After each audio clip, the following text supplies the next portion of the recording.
Hello everybody, welcome back to True Crime Metrix. How's everyone doing tonight? Everybody in chat? Who was first in chat this evening?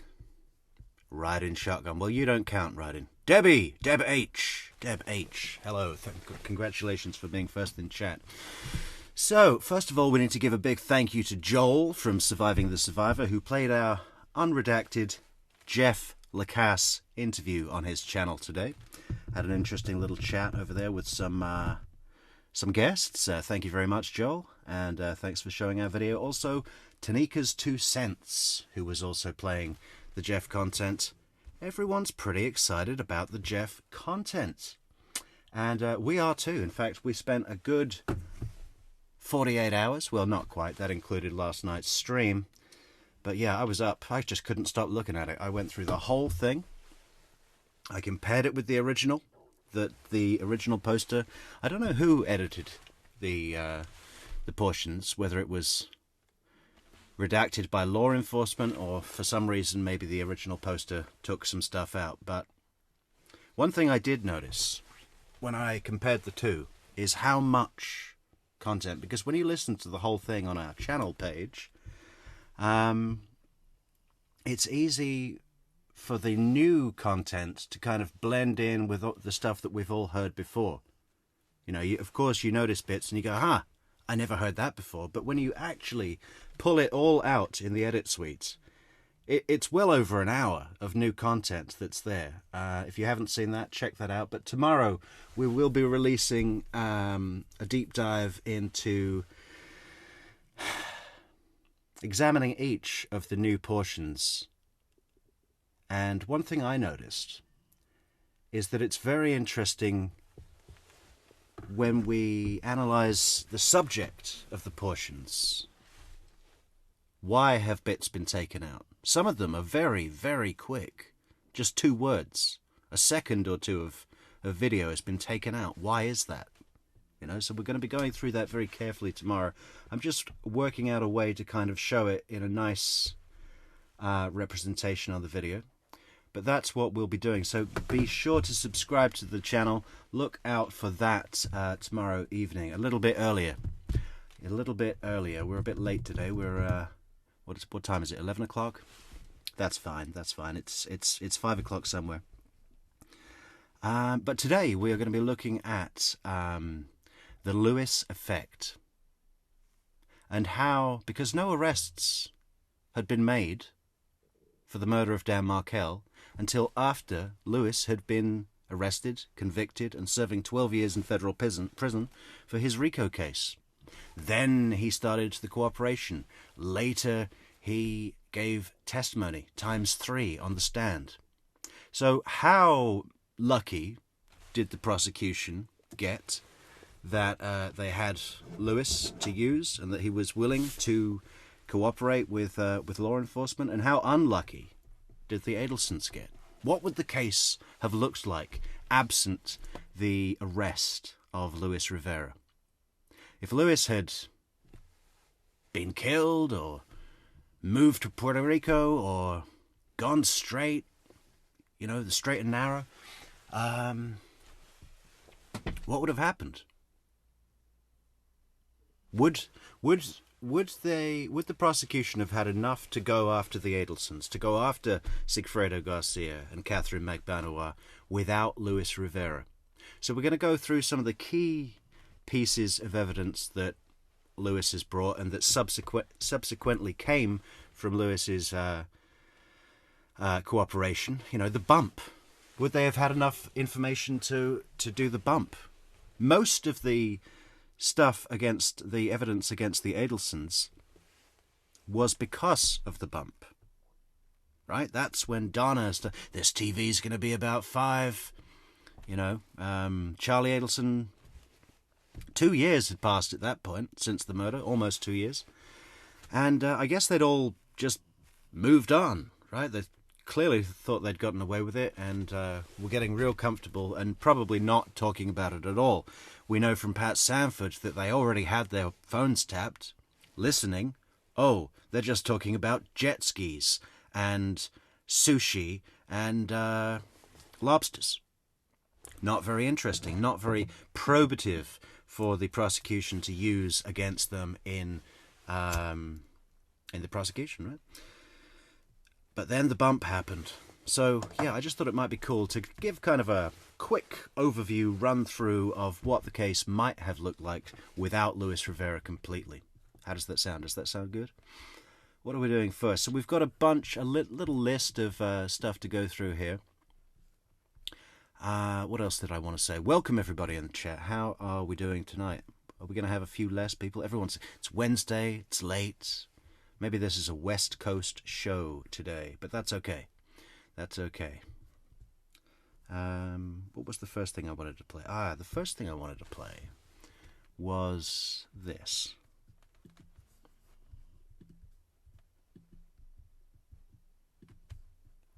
So this is just after the bump, when Donna Adelson is calling back Sammy, who is the undercover agent, but she believes or doesn't really know. Could it be a Latin king? Could it be an FBI? She's being very careful on the phone, but insistent. Just trying. It's funny because with Donna Adelson on the phone here, she doesn't know if it's a Latin king, a genuine Latin king that was up with Taco up in Broward, you know, or it could be the FBI. So she has to play it in a way that's appropriate for either eventuality, right? So it's a little bit. You can hear the stress in her voice. I mean, let's go through it now.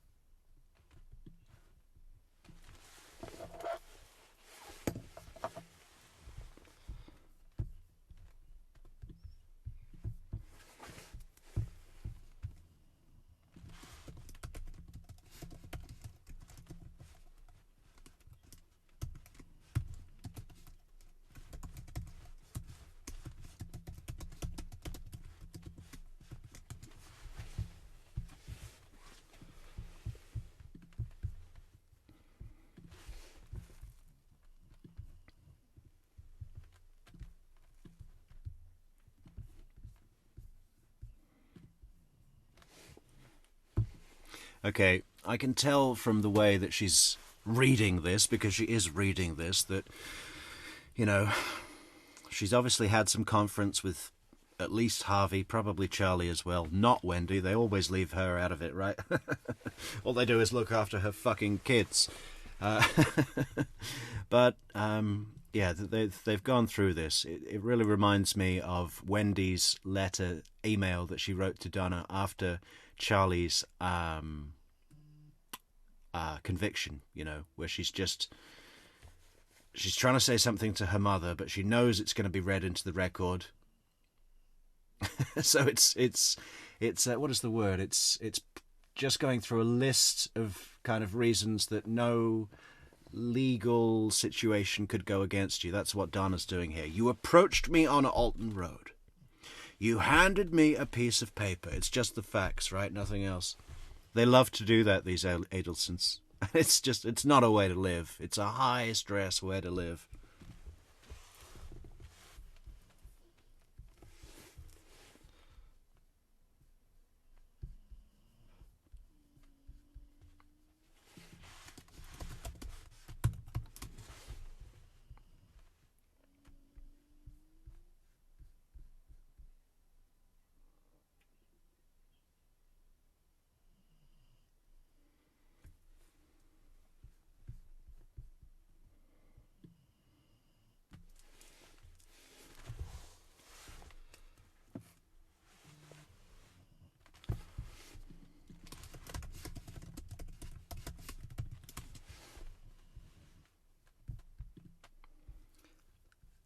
Is this coming through, guys, the audio for the video? No court sound. Oh, okay, sorry. Why is that? It should be. It's all running here. Oh. 2 seconds, guys.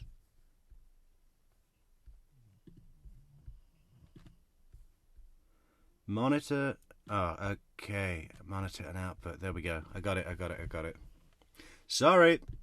I'll put it back to the beginning.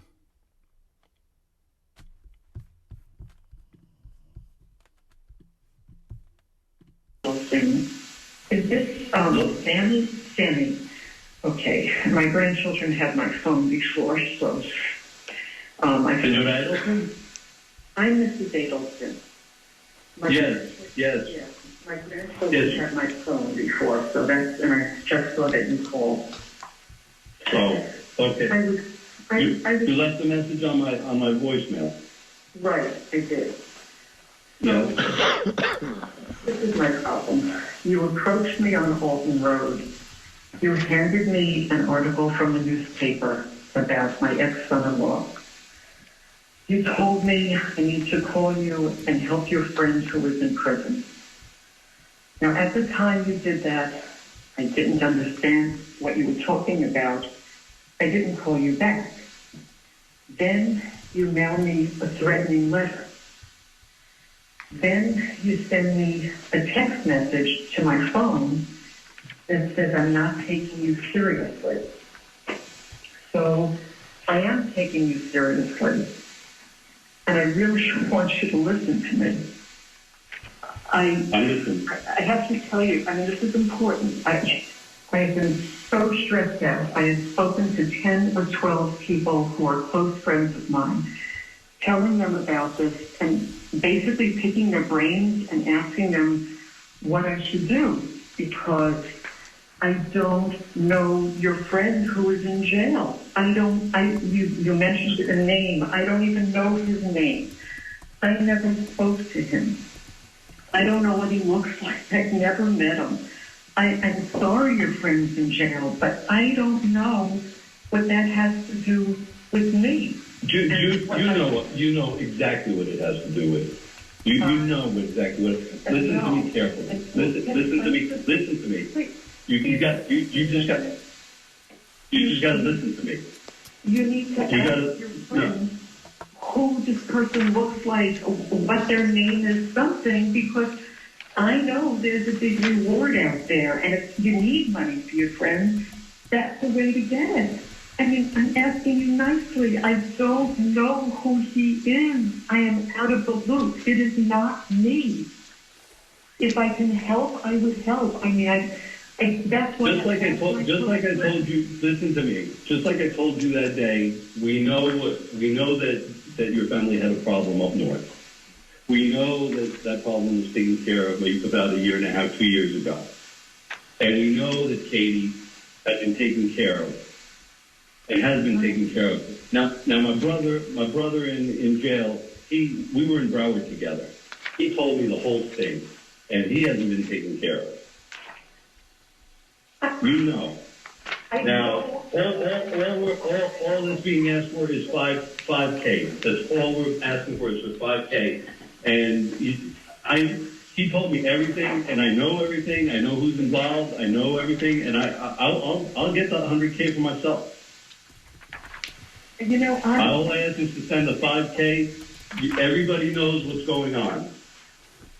I don't, you're saying everyone knows. I know I lost my ex-son-in-law. I did not have anything to do with it. That's why I said, ask him what. That's what my brother Tasso told me. He told me everything when we were in jail. He told me everything and who was involved. I know everything. Well, I don't. That's the problem. I am telling you, it's not me. It's not me. I have had 1 year of aggravation, 1.5 years of aggravation over this. My daughter, my grandchildren. It is not me. And when I asked my friends, what do they think? They said, well, this person needs to get a description of you because of what you look like. It's not me. I don't know who caused this. It wasn't me. I mean, I don't know. Just like that day when I talked to you, this is not going away. This is not going to go away. You know, this is terrible.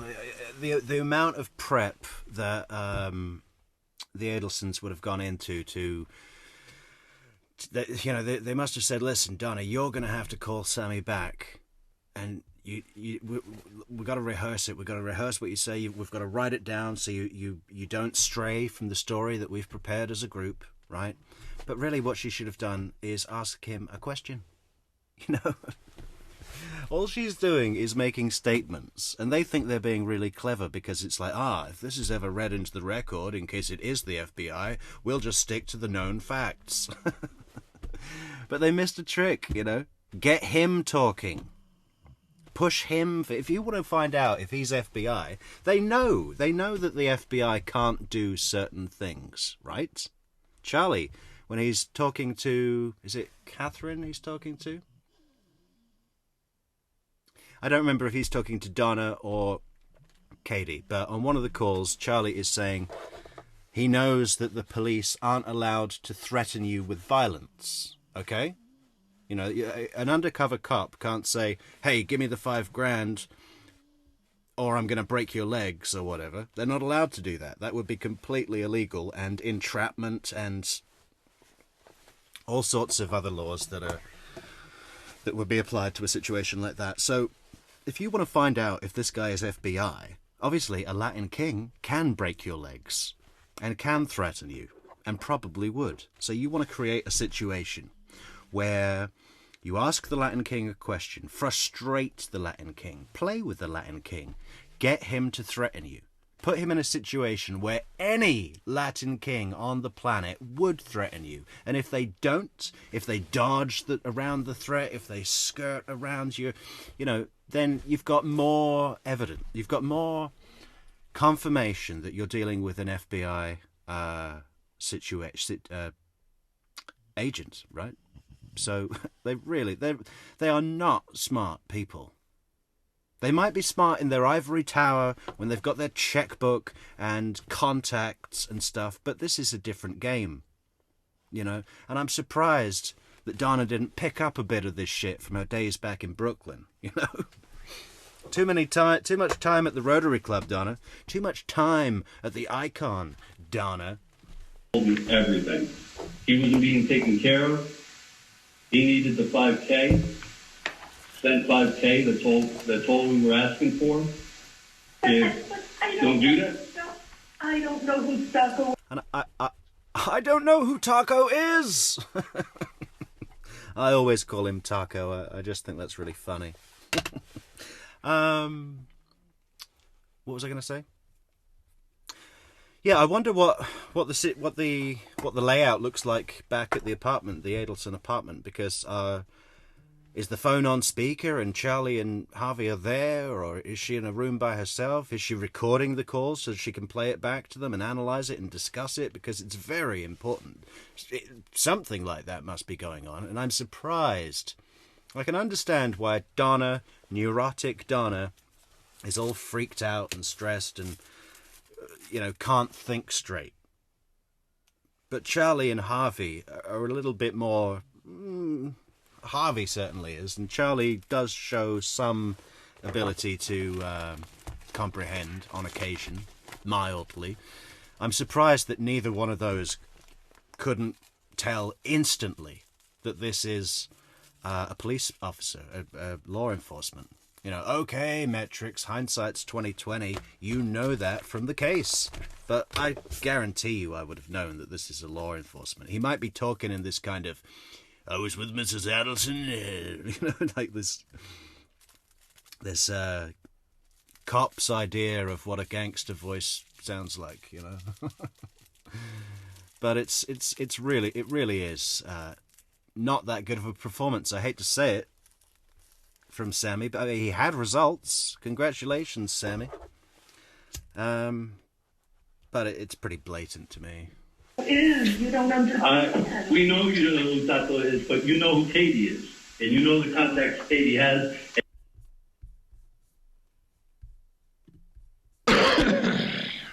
Okay? You know who Katie is. And you know that Katie has somebody that knows Taco. And they took care of a problem for you people. That's just the bottom line.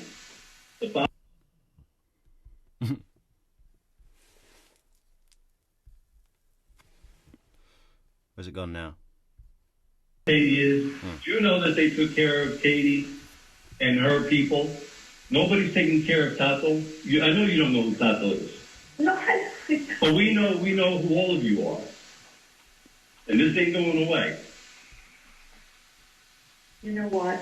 So I can give you that. You want to spend the $5K? Here's what you need to do. You need to go and... Don't tell me what to do. I know what to do, and I'm doing it. You're looking for money. Get $100,000 or whatever whatever the reward is. It is... Whatever the reward is that I don't know because I don't, follow the case. Don't know anything about it. It wasn't me. Me. You have got the wrong person. That's why I said ask your friend, Jordana Adelson. And this is another tell that Donna Adelson is really bad at covering up. Can you hear when she goes, "It wasn't me"? It's like she's really trying to convince reality. It's like she's really wishing for him to believe this. It wasn't me. Please believe me. Just let us go on with our superior lives. Okay? We're very happy running a shitty dentist practice and not giving a fuck about our clients and patients. If we get a bad Yelp review, we just buy our way out with publicity. Okay? We go to the Board of Dentistry, please. We're so used to just signing a check when something like this happens. Please. Yes, I am. Yes, I am. Well, I know. We know who's involved in all this.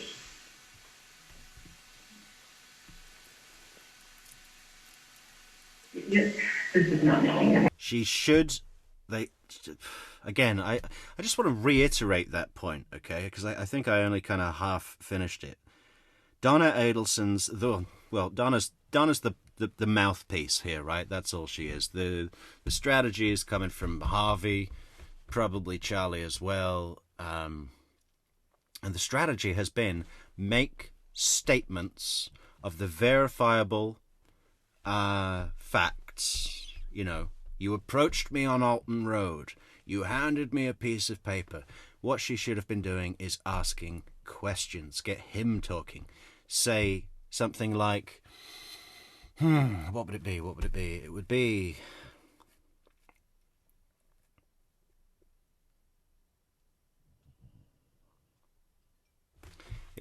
oh, hello.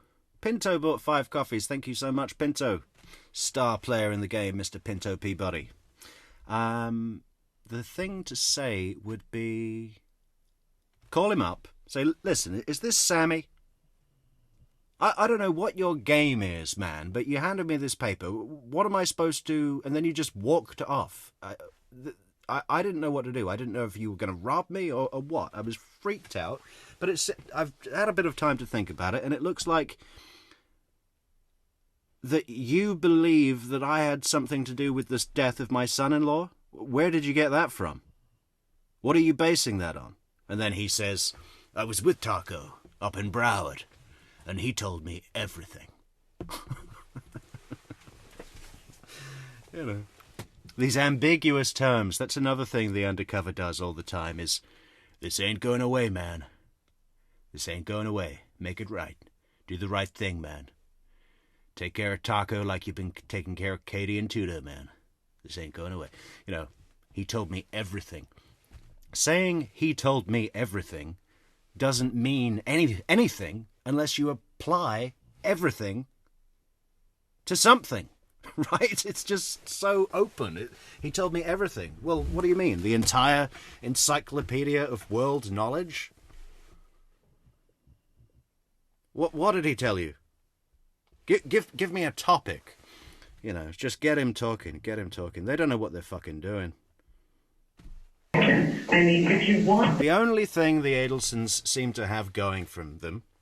Let's put Wendy in her own little group over there, but we'll include her in this blanket opinion. The thing that they have most going for them is they don't care. They don't have empathy. They don't have a moral compass. They don't have conscience, right? If someone suffers, they feel nothing. They feel nothing. And Wendy's a little bit extra where she gets a rush, right? That's why I put her in her own little sick category to the side over here. But Charlie, Donna, and Harvey, they don't care. They don't give a fuck. If you don't give a fuck, you are a little bit elevated in terms of your capabilities, because a lot of people will run into a situation and stop because they know they're going to feel bad. That doesn't happen with these people, right? But in terms of actual strategy, intelligence, or,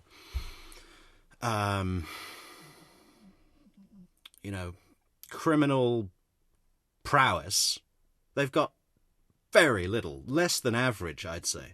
Less than average. The only thing they've got going on for them is a lack of morals, lack of conscience, and, and a bit of cash, right? The money you should get from the police. They can give you a whole lot more than you're asking me for money for someone. I can't do this. I have had too much stress and too much aggravation from this, and I don't know what you are talking about. I just don't know. I just don't know. Good. I think you should talk to Katie. Talk to people that are involved in this. You'll know. Do you know who? Do you know who? That is exactly what he wants them to do, isn't it? Yeah. Well, I think you should talk to him. Make a call. Send the information down the chain, the train cars of the conspiracy that we're not listening to. Okay? Yeah, I think you should make a call. Why don't you get on the wire right now? What's going on? That's why I'm... You tell me, Senora, but I know you know. Because I know, because I heard, when I was locked up in Broward with my brother, he told me everything. Everything. Everything. He told me everything. It doesn't even make any sense, you know? What would Taco know? That was the whole big idea of this layered conspiracy plot, right? It was, okay, we're going to put... They're not going to know. All they know is who they're hitting. Right? I don't even think the Adelsons realized that Luis Rivera was going to be involved. It was get Katie to get Sigfredo to go and kill Dan. And then Sigfredo took it upon himself to bring a partner, you know? Why would Charlie have needed to know that Luis was involved? There's no... I think even in Dolce Vita, he's surprised to find out, right? He's surprised to find out. He told me everything. Well, then I just wanted to take care of with her fucking puto. I just think instead of asking me, you should get the money from the police. There's a lot of money out there, and I know if you think you know who this is, then go ahead and do it, because I know it isn't me. I know it isn't me. And I can't take this kind of level of stress. I just can't. I know I didn't do anything.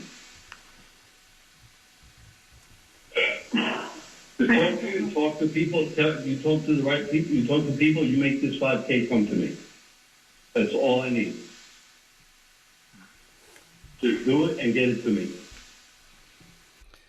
And why did they say 5K? The cops already know that, or do they already know? Lewis's proffer wasn't until later, was it? So, do we know what Lewis has said at this point? Oh, that's a really good point, actually. I've undermined my own concept of the video. The proffer was on the 3rd or the 4th of October 2016, where Lewis sat down with Pat Sanford and General Isom and his own attorney, Mr. Collins. Chuck Collins, was it? Or David Collins? No, Chuck, I think. So had Lewis already been speaking? Because the subject of the video is what would the case against the Adelsons, Sigfredo and Katie, look like with absent Lewis coming in on the RICO charge. We do have an article that we'll read into the record shortly about Luis Rivera's. I haven't had much time to prep today, but we'll get through it. We'll get through it. That's what we do. Do it and get it to me. I'll call you Bye. back. Okay, so here we have Donna making the call. Correct. And she refers the undercover to get the reward, to the police to get the reward, right? Yes. And then does she also report these incidents and what's been happening to law enforcement at that time? No, ma'am. Does anybody report these incidents and what's been happening and the stalking and harassment that's been going on? Does anybody report that to law enforcement? No, not at all. Do we have any evidence that Donna Adelson recorded that call with the undercover? Yes.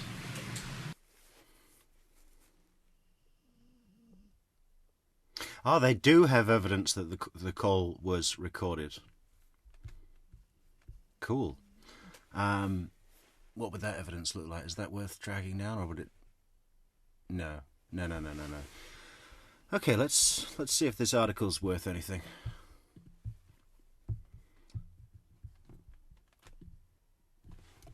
Welcome everybody in chat. Please do leave a like on the video and hit subscribe.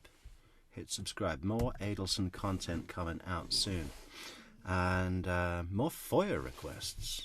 Yeah, let's create a goal on the channel, guys. Quickly. Well, I'll come back to that. Let's put something on here.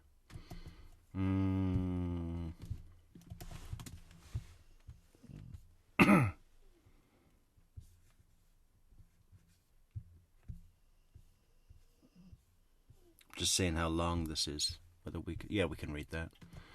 Let's put it up. Put it up.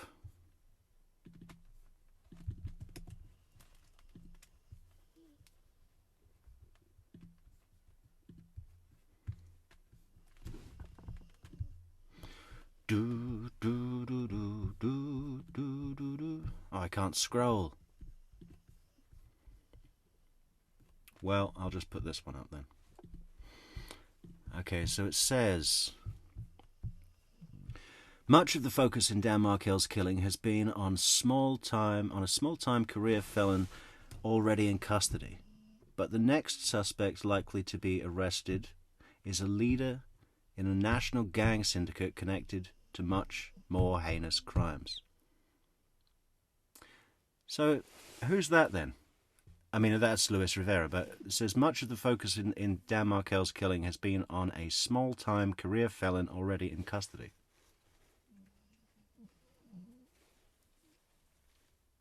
Well, that wouldn't be Sigfredo. I mean, small-time career felon, that fits, but he wasn't in custody, was he? No. But the next suspect likely to be arrested is a leader in a national gang syndicate connected to much more heinous crimes. That's definitely Luis. In the coming weeks, investigators are expected to serve Luis Rivera an arrest warrant in connection with the Florida State law professor's daytime slaying in July 2014. What date is this article? This article is...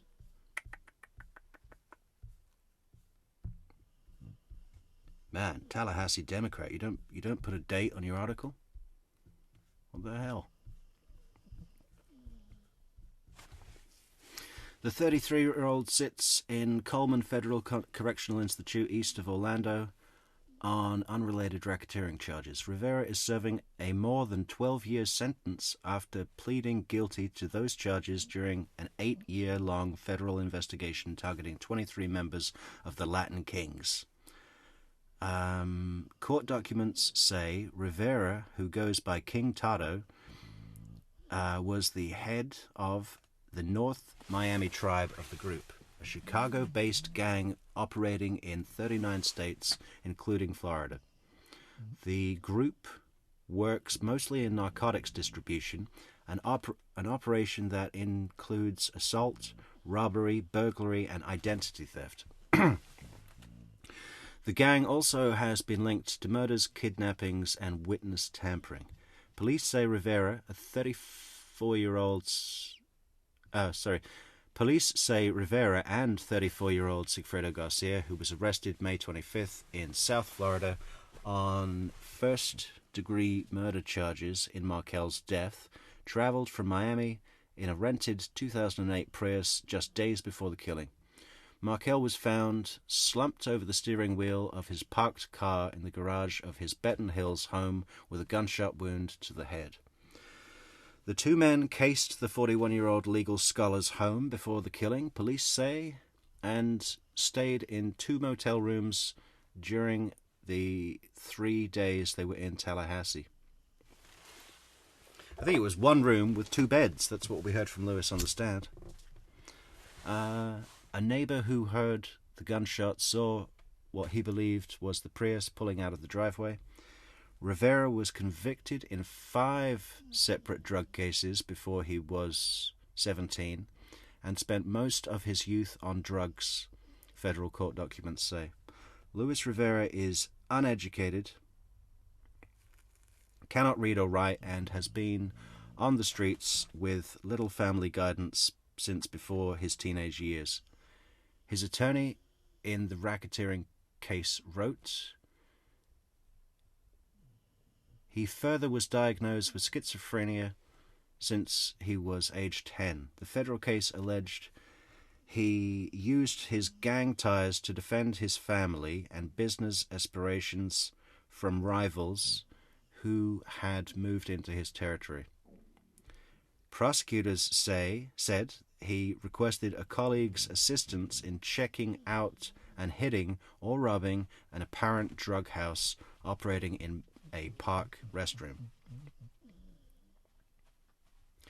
It would appear that, at least in the case of Rivera, he and his North Miami tribe were engaged in a lot of brave talk, but seldom, to counsel's knowledge, if ever, followed through with their plans.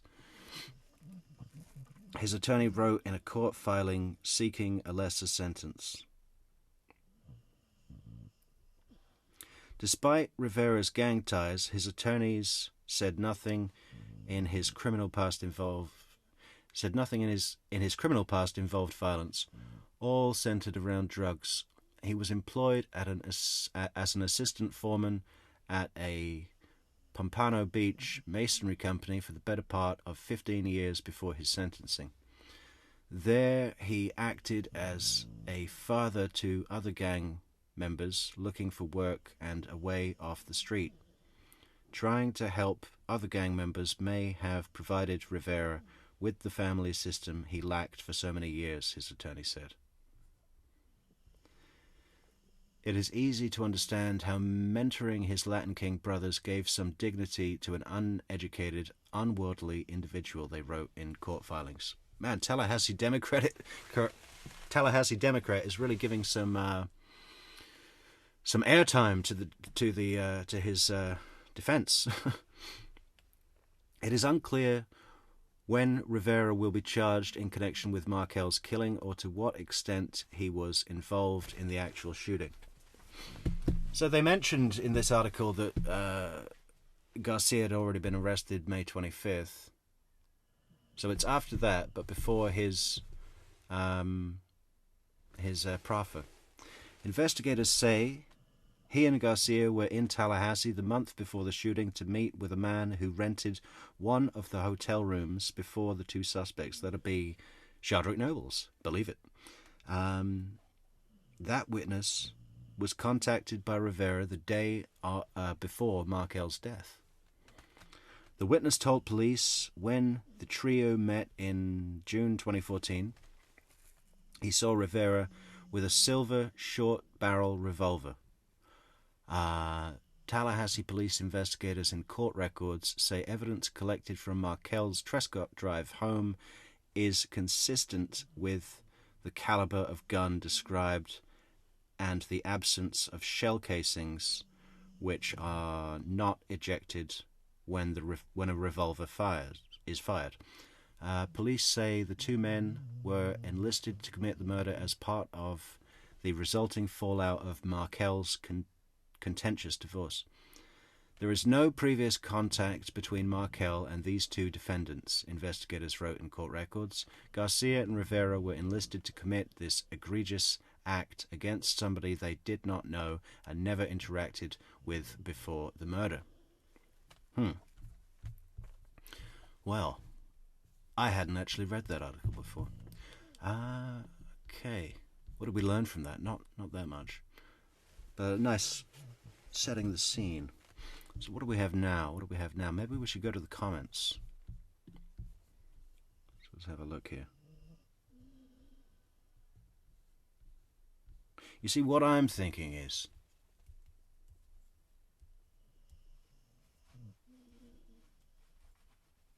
Lewis must have been talking. I mean, the thing is, right, with the bump and the Sammy undercover investigator, detective, agent, whatever, saying I was with Taco up in Broward. You know, my brother, he's going through some tough times. All that. That would have really helped when Charlie spoke to Katie, right? Because Katie would have known that Lewis was in custody, and it just would have matched up with it would have made it seem credible, right? How would he know this sort of thing? So the fact that Lewis was arrested and they wouldn't have been able to talk with him and say, hey, what's this Sammy guy? Do you know anyone called Sammy? We've been approached by Sammy. Who is Sammy? My point is, the bump, absent the arrest of Luis Rivera and the information that they must have gotten from him, law enforcement must have gotten from him, really, the bump would have had to have been a lot different and may not have been so effective. Right? What do we need to have a look at now? Let's have a look at Sigfredo's interview.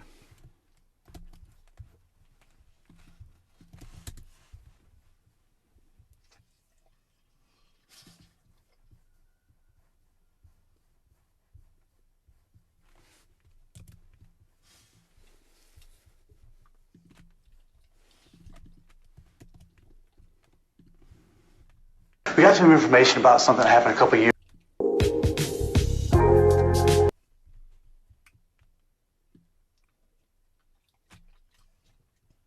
about that murder or anything. You know anything about ever hearing on the news or anything? No murder.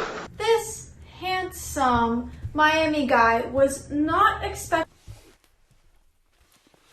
Actually, I'm not going to play that.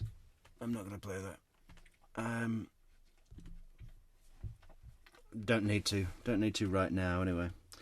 What are we going to play?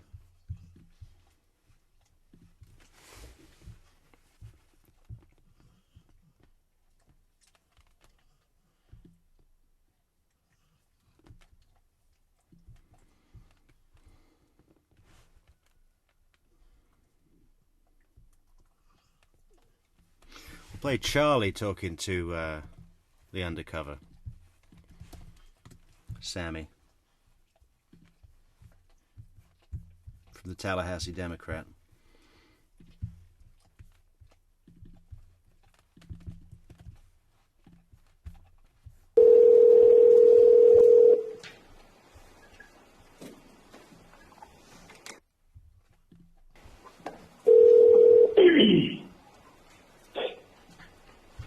Hello?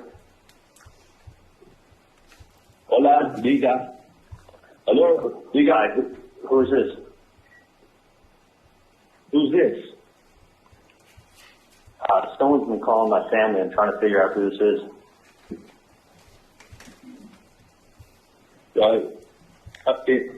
In reference to what, man?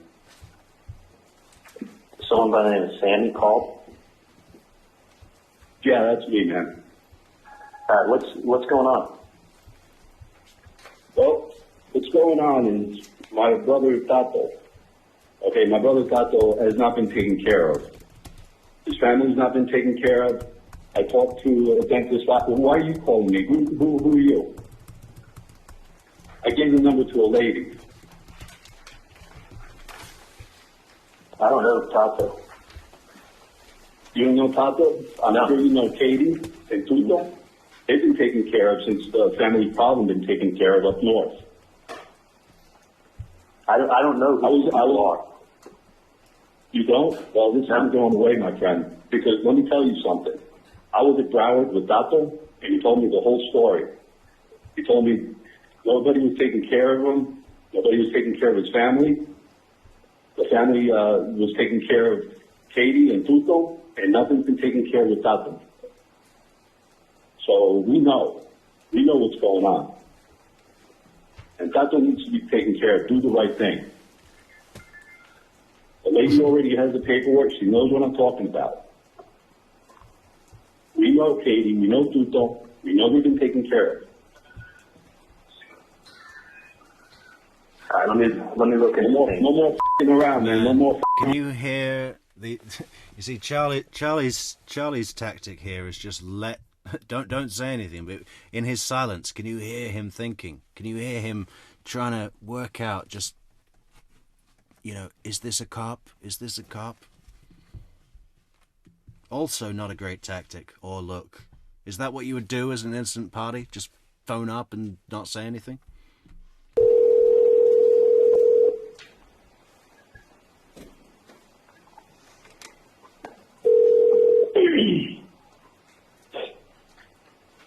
Hello?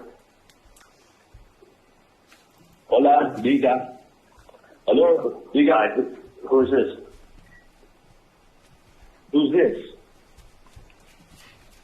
Someone's been calling my family and trying to figure out who this is.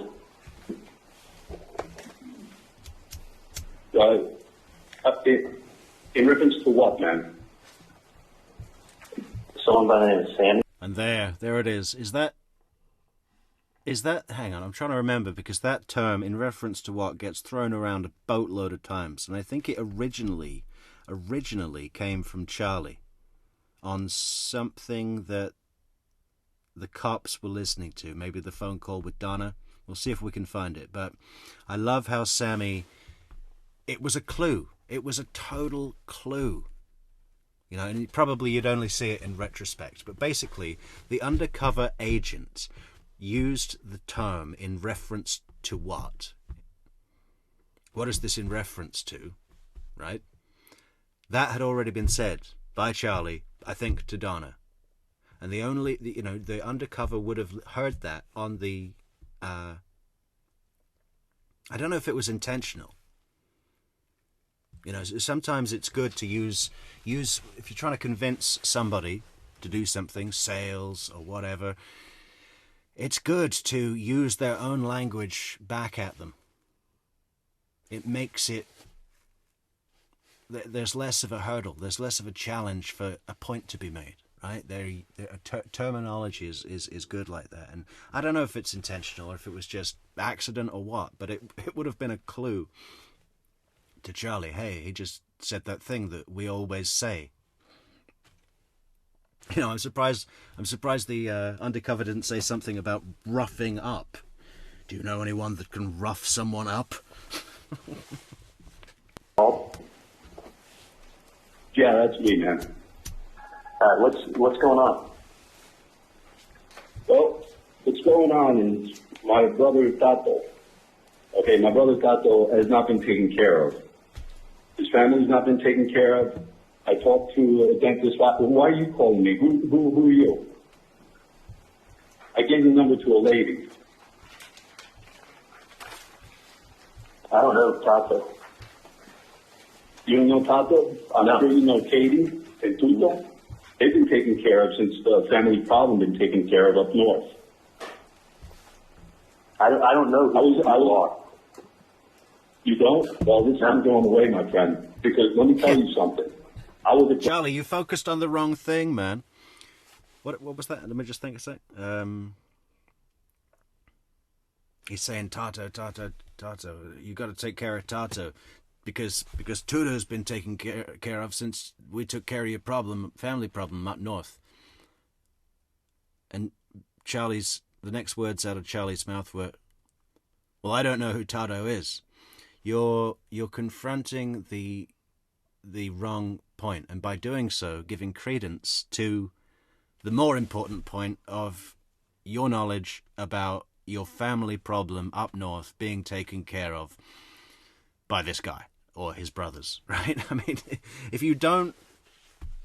someone says, you got to take care of Tato because he took care of your family problem up north, and your response is, I don't know who Tato is, you're kind of admitting that you know what is being meant by your family problem up north being taken care of, right? If you don't, you're accepting that because, you know, you're focusing on the wrong element. And probably because he's inexperienced and doesn't even want to touch the family problem up north, he's like, I'll focus on that because that'll be less incriminating. But in doing so, really exposing his shit. And any good investigator's going to know that. Any good psychologist, any good normal person with a brain. Broward with Tato, and he told me the whole story. He told me nobody was taking care of the whole story, everything. Give me details, man. Charlie, ask questions. What are you talking about? Are you saying... who the fuck are you? That's, you know... My brother-in-law was beloved. Nobody was taking care of his family. The family was taking care of Katie and Tuto, and nothing's been taken care of with Tato. So we know what's going on. And Tato needs to be taken care of. Do the right thing. The lady already has the paperwork. She knows what I'm talking about. Jibs and Jabs. Where's Jibs and Jabs? Thank you so much, Ride-In Shotgun, for helping us with our goal to get more FOIA requests through. Yeah, no, we're going to be hearing back from Tallahassee Police Department real soon, actually. We put a bunch more out today. Yeah, and where's Jibs and Jabs? Welcome, Jibs and Jabs. Jibs and Jabs says the language is completely off. What, Sammy? Yeah, I agree. Yeah, as cheap as the Adelsons were, they should have told the FBI, fuck off. I agree, you know, I agree. We know Katie, we know Tuto, we know we've been taken care of. All right, let me look at No more f***ing around, man. No more f***ing around. This ain't going away. You guys need to do the right thing for Tato. That's my brother, man. That's my brother, and he needs to be taken care of. His family needs to be taken care of, just like Katie and Tuto. This is ridiculously obvious it's not a gangster. You know? What would the real gangster say? Oh, I don't think there'd be phone calls and fucking little print out bits of paper. You just see this Latin king, you know, at the computer or in the copy shop, getting a picture of Markel and putting his phone number and folding it up and putting it in his shirt pocket and going to the Icon building in a shirt, dressed up nice, and you don't know, they're going to wait outside your house until you're at your front door, come up behind you, put a bag over your head, push you into the house and say, open the fucking safe. You know, what's all this fucking around with bits of paper and phone numbers and telephone calls? Fuck off, that's not the real world. People have been taken care of. I've never met these people, but let me call you back, okay? That's bullshit, man. You know exactly what I'm talking about. You know this lady. I don't know your relationship with this lady, but we know what the fuck is going on. Just take away. Take care of Tato just like you take care of Katie and Tuto, man. Let me call you back. Oh, Tallahassee Democrat.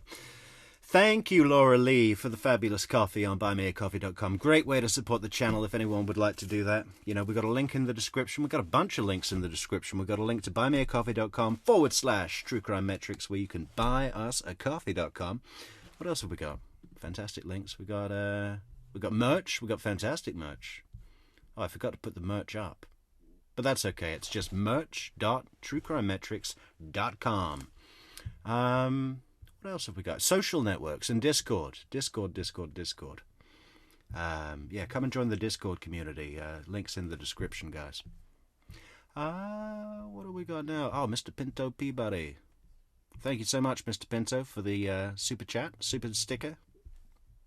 I see you. Where are we going? Taco's Proffer. Okay, let's go to Lewis's testimony describing the killing. I think this is in the first trial. Yeah. 2019.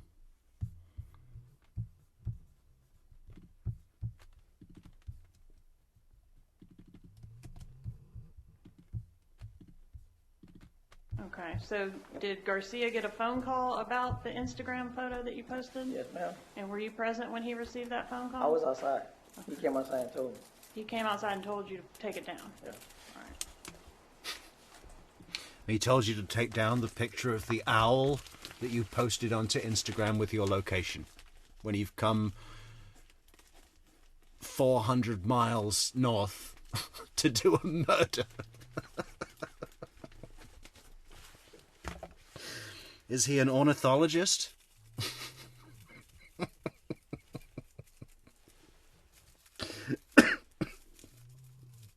It really says a lot if Katie Magbanua has to give you guidance, doesn't it? I'm sorry, Lewis. I quite like you, but that was a bad move. And did you all have contact with that same gentleman that y'all saw the first trip, Shodrick Nobles? Did y'all see him on the second trip? Yes, ma'am. All right. Yes, ma'am. Did you tell the jury about the circumstances of coming into contact with Mr. Nobles on the second trip? Buying drugs? All right. And was there an issue with your car as well? Yes, ma'am. Could you tell the jury about the issue with the car? There was an issue in the car. I was driving, and Garcia pulled a gun out and shot a hole right through the car. All right. What gun did he shoot the car with? Let's take a poll on that. What's the more idiot move? Shooting a hole in the Prius or taking a picture of an owl? I mean, put them together, and you've got the perfect team of professional assassins.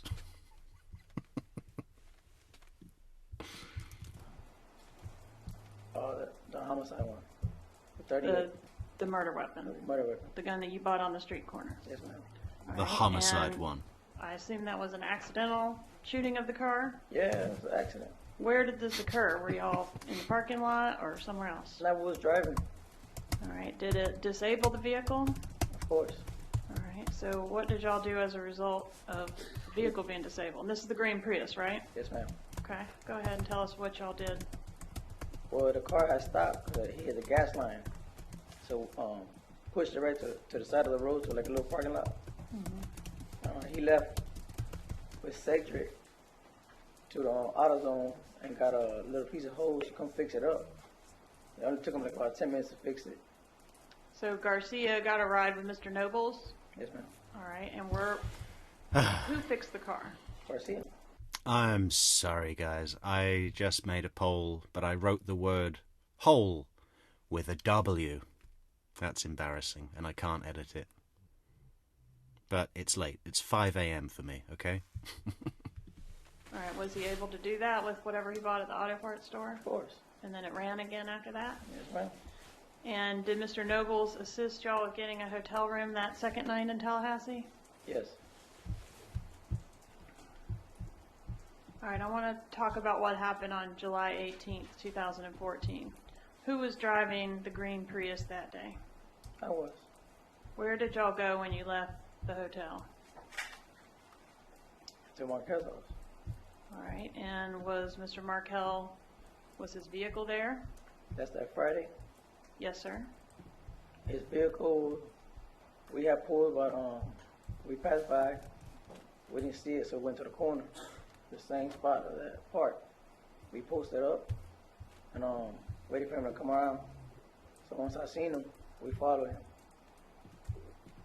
Where did you follow him? All the way to the daycare. All right. And did you see him drop his children off at the daycare? Yes, ma'am. And did you continue to follow him? Yes, ma'am. Where did you follow him from the daycare? To the gym. All right. And are you still driving at this point? I'm still driving. And Mr. Garcia is the passenger? Yes, ma'am. Did you continue to use your cell phones once you got into the area of Premier Gym? No, I think the cell phone was off.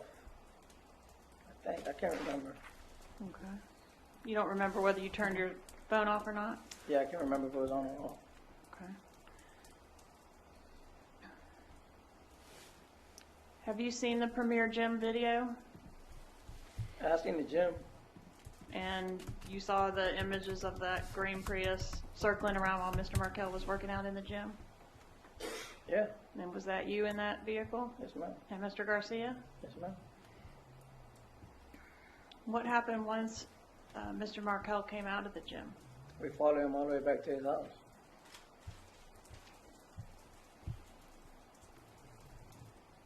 And have you seen the images that were on the bus cameras?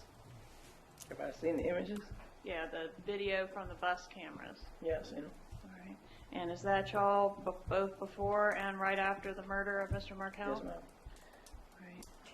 Did, on the way to the murder, I see only your car, the Prius, turning onto Benton Road. I do not see Mr. Markel's. Why is that? We went the other. Why is that? He went one way and we went the other way. And what do you mean by that? He turned before you or after you? He turned before me. Okay. So he turned to get to his house another way, and you turned on Benton. Yes, the corner of his house. Okay. That corner right there by the park? Yes, ma'am. All right. And so when you were approaching Mr. Markel's residence, was he coming from the other direction? Yes, ma'am. What happened once the two of y'all were headed toward each other? He pulled in, and I pulled right behind him. How close did you get up behind him? Real close. All right. And what was Mr. Markel doing when you pulled up behind him? He was on the phone. All right. Still seated in the driver's seat of his vehicle? Yes, ma'am. And what happened once you pulled into his driveway? As soon as I pulled in, Garcia jumped out the car and went around. Not around, but in front of the car. Mm-hmm. Right behind his car and in front of the car I was driving. Went to the driver's side and shot him. He shot Mr. Markel? Yes, ma'am. How many times? Twice. Did you actually see Mr. Garcia shoot Mr. Markel? Of course. Were the shots close together? Yes, ma'am.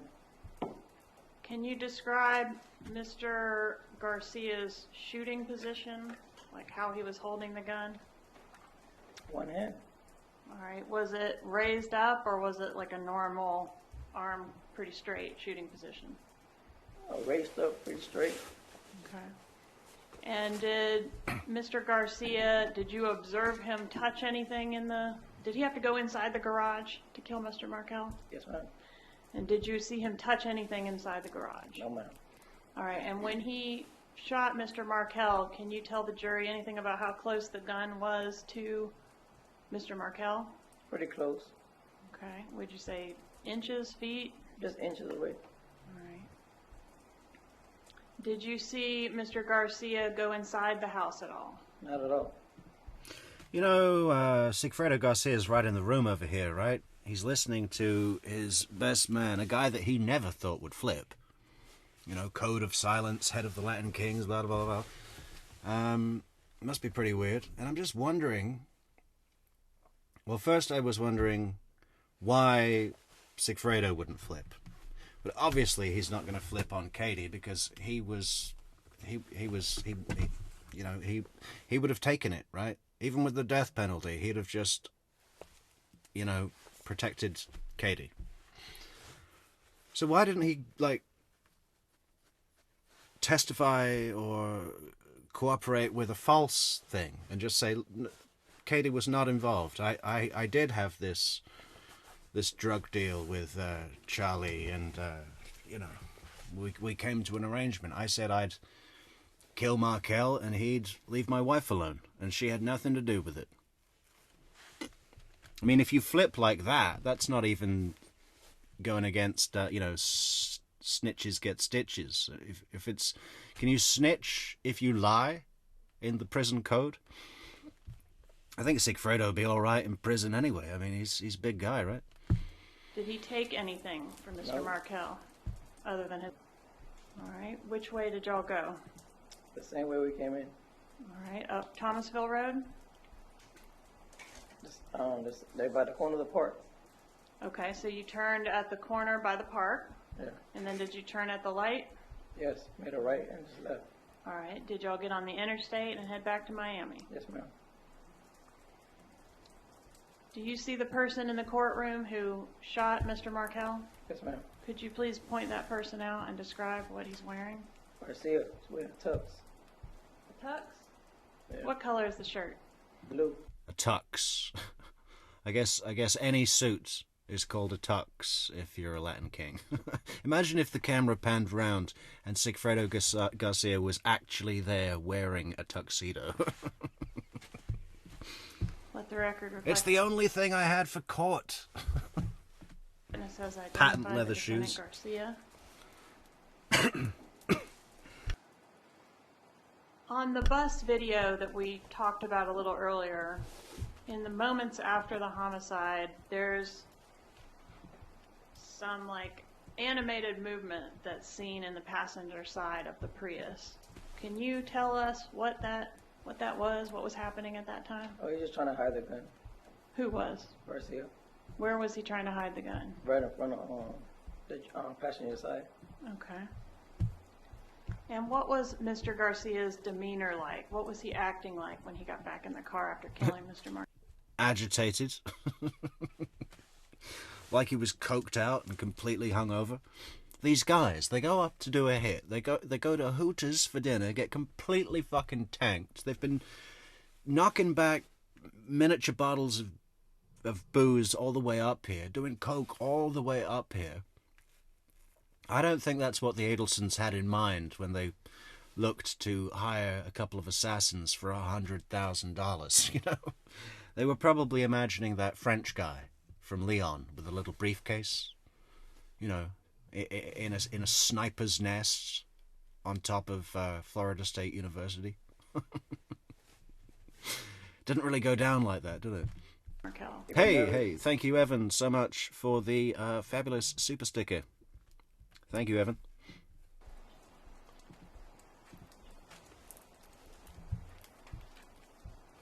What happened to the murder weapon in this case? We dumped it. Where did y'all dump it? In the lake. All right, what lake? In Hotel. In one of the bridges. All right, was it on the way between On the way- Tallahassee and Miami? Yes, ma'am. And were you able to say exactly which bridge it was? I can't remember. But the gun was thrown into a body of water? Yes, ma'am. And who threw the gun into the body of water? Garcia. Did you ride around with law enforcement much later looking for this location? Yes, ma'am. All right. Have you seen the ATM images in this case? Yes, ma'am. Yeah. Yeah, right, Jibs and Jabs. A 1970 tux with a ruffled shirt. Throw in a top hat and monocle. Little bow tie. What else could he have? A cane? Now it's Fred Astaire. You know, he's just sat there.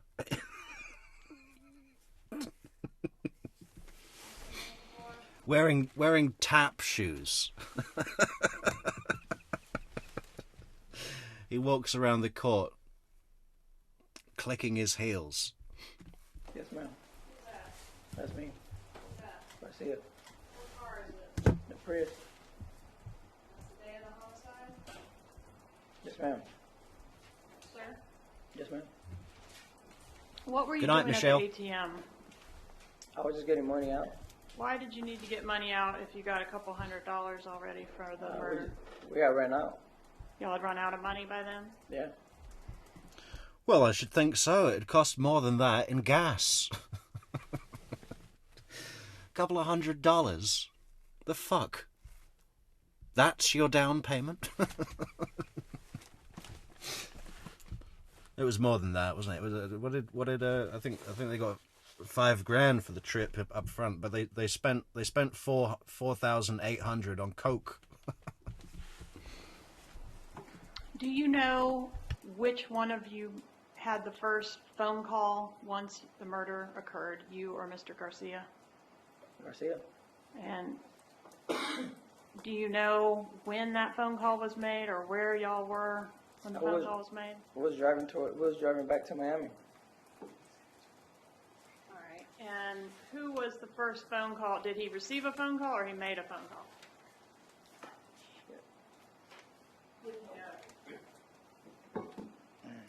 I can't remember right there. And who was the first phone call with? Katie. All right, so Garcia either called Katie or got a call from Katie, and that was the first call that either of y'all made after the murder. Yes, ma'am.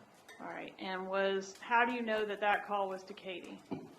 Because when he was speaking, he like, hey, the shit is done. She goes, I already know it's done. All right, and when she said, I already know it's done, was that something that you... Okay, so there's been all sorts of speculation and no real ever good answer about this, like whether Katie saying I know meant that she had been told, or if she just kind of knew from the tone of his voice. You know what I mean?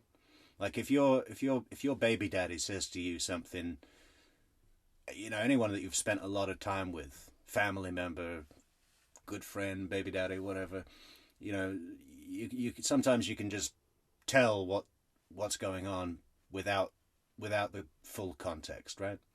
There's speculation whether it was that or whether Charlie had been informed somehow and told Katie. But in other times when this segment is mentioned, the quote that Katie said is purely, I know, which is more ambiguous.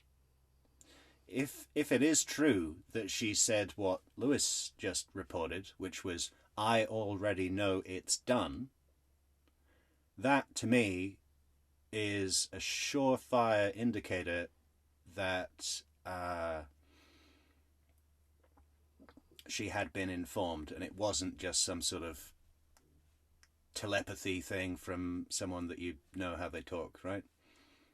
So it'd be interesting to know, confirm somehow whether she said, I know, or I already know it's done. Those are very different. One is ambiguous and could be just some sort of telepathy thing that you can pick up from your baby daddy by the way he talks after spending so many years with him.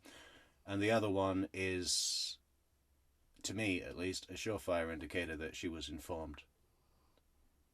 I don't know that that's ever become a checked fact. Heard or that Garcia but it's an interesting variation. How were you able to hear it? Because I'm in the car with him. The windows are up and she's on the phone. So her voice was loud enough through the receiver that you were able to hear her. And could you identify her voice as being hers and not somebody else's? Yes, ma'am. All right, so tell us again what exactly was... Yeah. I remember because I remember being really annoyed, like I always am when I hear her talk. Right? It was wobbling. It was wobbling. You know, she speaks like she's in high school all the time. You know, even when Charlie's calling her up saying someone approached my mom, she's like, what? You know, and then, okay, so who are you, number one? That vernacular's very young, very young. Didn't have much chance to develop, huh? He said, we're already finished. He goes, I already know it's done. All right. And then what? And then we asked for the money, like, where the money at? So you'll get it tomorrow. Who said you'll get it tomorrow? Katie. Who was responsible for getting the money? I believe Katie. All right, and you said, why do you say you believe Katie? Was it Katie or not? Yes, it was Katie. All right, and did you know where she was going to get the money from? If I knew, not really, but we know the lady, Wendy, was paying it. All right, so you knew that the job was being done so that Wendy could get her kids. Yes, ma'am. Did you go with Katie to get the money? Because at this point, remember that Sigfredo doesn't know that this has come from Charlie, who he hates. He just knows that Katie came to him with an opportunity, and it was a $100,000 opportunity. You know, and I think that Sigfredo saw this, you know, do this for our family. You know, because Katie was on and off relationship with this fucking coked out, low-level street thug. Must be pretty annoying sometimes when you're trying to raise two kids, one with, you know, special needs, a disability. And, yeah, so it was probably Sigfredo's big play to say, look, I'm a provider. Of course, it didn't really work out like that, because what did he do with the money? He bought a Monte Carlo, a 1984 Monte Carlo, and, well, what else did he get? He got a Nissan Altima. He paid 6 months rent on an apartment. I mean, the money was gone. His share of the money was gone in a couple of months. And it's so sad because, you know, obviously,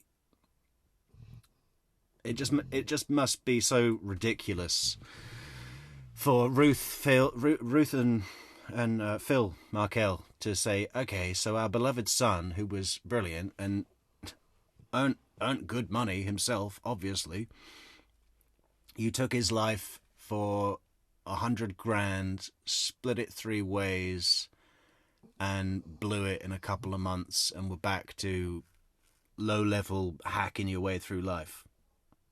Well, we'd have paid you the fucking $100,000 to not kill him. We'd have paid you double, idiots. I mean, it doesn't really work like that, does it? But yeah, what a waste for not even that much money that you just blew on a bunch of shit. Very sad. No, ma'am. All right, and when Katie said you'll get the money, what exactly did she say? I'm not sure you said They'll that get the yet. money tomorrow. You'll get the money tomorrow. And was that okay with you? Not really. I mean, now the job is done. We should get the money today. All right, did y'all go back and forth about that a little Margaret, bit? this is the first trial. This is the joint trial of Katie and Sigfredo. All right, so she was going to get the money and you were going to get it tomorrow. Yes, ma'am. And did you get the money the next day? Yes, ma'am. That's going to be Saturday the 9th. Okay, Metrix, Jibs and Jabs says Metrix Sigfredo knew. Did he? I'm trying to think back.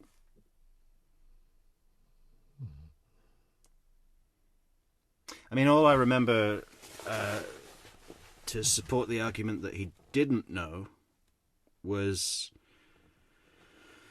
there's a call between Katie and Sigfredo where he's irate that it seems like, Georgia alludes to it. She says it seems like Sigfredo is pretty angry on that call. Maybe he just found out that the job was for Charlie, and he's pissed off that he's had to help this guy that he hates.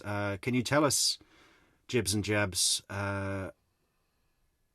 what supports the fact that Sigfredo knew? I'd love to know.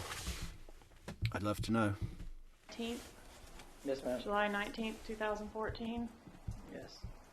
Your financial records indicate that you went to Big Daddy's the night of the murder. Is that a place in Miami? Yes, ma'am. What kind of place is that? Big Daddy, you got a bar and then you got a Flanagan's right next to it. Okay. Is Flanagan's also a A bar, what? or is that A bar and a what? in Miami? Yes, ma'am. What kind of place is that? Big Daddy, you got a bar and then you got a Flanagan's right next to it. Okay. I have Is no idea what Flanagan's he just also said. a bar, or is that something Oh, else? Flanagan's. Together. Flanagan's. Okay. Yeah, it's a bar. It's a sport bar. Is that a place that you hung out regularly? Not really. Okay. Yeah, okay, jibs and jabs. Sigfredo and Luis being at the restaurant, Yardbirds, looking at them from the... let's go to Yardbirds. Oh, no. Yeah, they're sitting in Sigfredo's ram and watching them eat, right? What's the theory about that, jibs and jabs? But you went there that night? Yes, ma'am. And what about... So in that situation, it was Wendy, Jeff, Katie, and Charlie eating outside on the patio of Yardbird, and Sigfredo and Luis watching them, and Sigfredo being, there they are, that's the guy that's fucking my wife. I could run this truck over the whole damn place. When Wendy, Charlie, and Jeff... I've got a good theory, separate, but involving the Yardbird dinner, lunch. Oh, it was dinner. Yeah. Coming out soon, guys. Make sure you subscribe to the channel. We've got, what is it? We've got 1, 2, 3. We're doing a Wendy weekend. Big watch through on Saturday, Sunday. Probably a stream before lunch and a stream in the... Well, a stream at lunchtime and a stream in the evening. Both days. We'll get through that. And then next week, we've got some good concept videos coming out. We've got Uvia. We've got... I don't want to say too much right now. Uvia, Yardbird, the beach, Father's Day beach. Yeah. No one's going to want to miss this, guys. Make sure you subscribe to the channel. Ring the bell. Look out for those notifications. Right, what's Jibs and Jabs saying now? I have a picture of Yardbird 2014. I think Wendy was getting confirmation. Okay, Jibs and Jabs, you specifically are not going to want to miss next week's concepts, okay? They might conflict with yours, but that's okay. We're all about diversity, okay? So, you know, I don't need to convince anyone else of anything, but I like to speak whatever I think. So that's what I'll do. That's what I'll do. Mr. Garcia, did he go there with you? Yes, ma'am. Did y'all spend some money that night? The view was clear in 2014. Wendy would be able to see two thugs sitting in a car. Well, I know the road that they were on. I mean, there's only one road. I'll see if we can pull up the... what is it? Google Maps?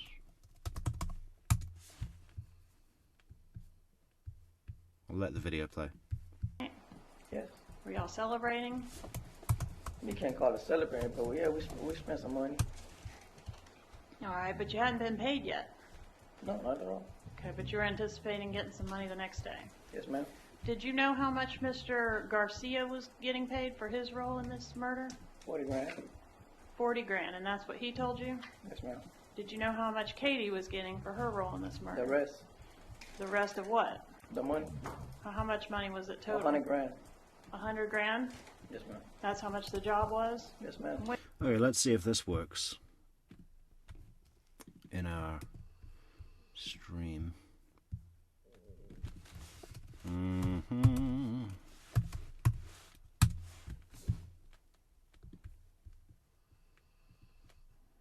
Aye, motherfucker.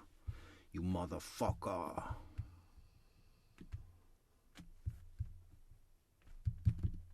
Ah, there we go.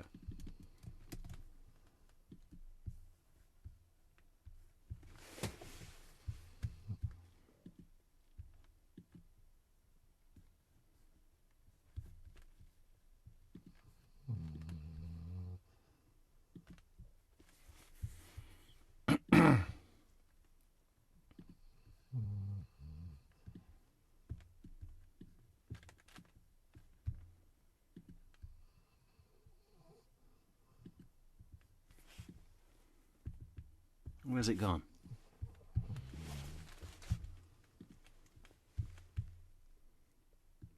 That was in South Beach.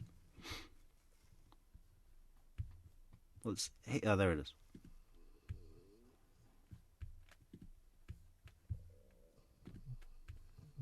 Okay, so there's Yardbird. there's the patio. So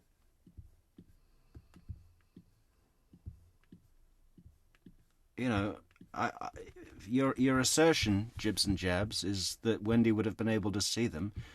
Well, you don't know which direction she was facing. You don't know if Sigfredo and Luis were parked behind a truck or something like that. It seems a little assumptive to me to base a theory on the fact that Wendy could see. You know, why would Wendy know? I mean, it would make more sense if you said Katie could see them, because she would know what the truck looked like. Why would Wendy know what Sigfredo's truck looked like, or Sigfredo, or Luis for that matter? I mean, let me see the comments. Are you saying anything else? Yeah, only theories. After the Yardbird, things start getting odd between Wendy and Jeff. He always said she was acting like a nut on the way to South Florida. Things were never okay with Wendy and Jeff. She was never looking at this as anything. This was not a relationship to her at all. You know, Jeff thought it would. Jeff thought it was. How did Jeff know when Wendy was acting nutty? Seems to me she was always that way. Well, yeah. Jeff says that when they were playing Happy Families at the home, it was quite nice.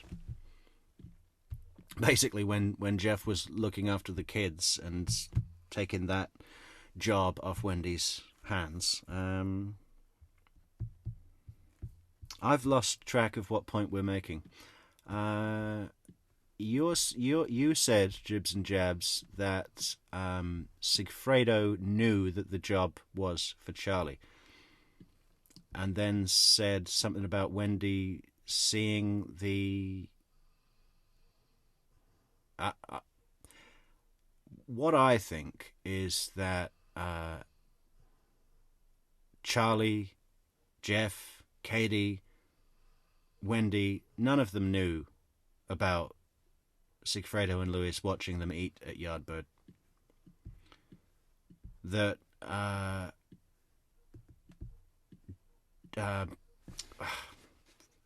Sigfredo was in this jealous state, stalking, following. There they are, you know, showing Luis and getting support from his friend. Can you believe she's doing this to me? That sort of thing. Oh, I should run them over. He's just looking to let out some of his feeling, right? I mean, that's what I see it as, and I haven't heard any report from any party that is in conflict with that. Of course, I don't know what the facts are, but I'm just sharing my belief is what I'm doing. But I think, see these bushes. This photograph is from. They usually have the dates on these things, don't they? Where is that? Image capture July 2024. So much later. But there's no foliage that would have been in the way. We don't know if these bushes were there 10 years ago. That seems to be covering the patio pretty well. What about from this angle? Just think, in 3 months, Neverly, we'll be right there. Together, having chicken and waffles. Who else is coming? Amy. Well, maybe you're only coming to Tallahassee, Amy. But Spacey Dove. Spacey will be listening to the stream tomorrow. We're going to Yardbird, Spacey. And you're coming. Okay, let's go back to Lewis's video. When did you learn that? I asked Garcia, he's giving me 35, and he's giving hang me on. 40. Let's just give Jibs and Jabs some more here. Like, hey, I have the two guys there in the car ready to go. No. I can't agree with that. Not unless you've got something to... What would be the point of that? Who's confirming what to who? You're saying that Katie was showing Charlie and Wendy the assassins. For what purpose? Why would he need to know? They're not getting paid until the murder's confirmed. You know, if I were hiring a hit,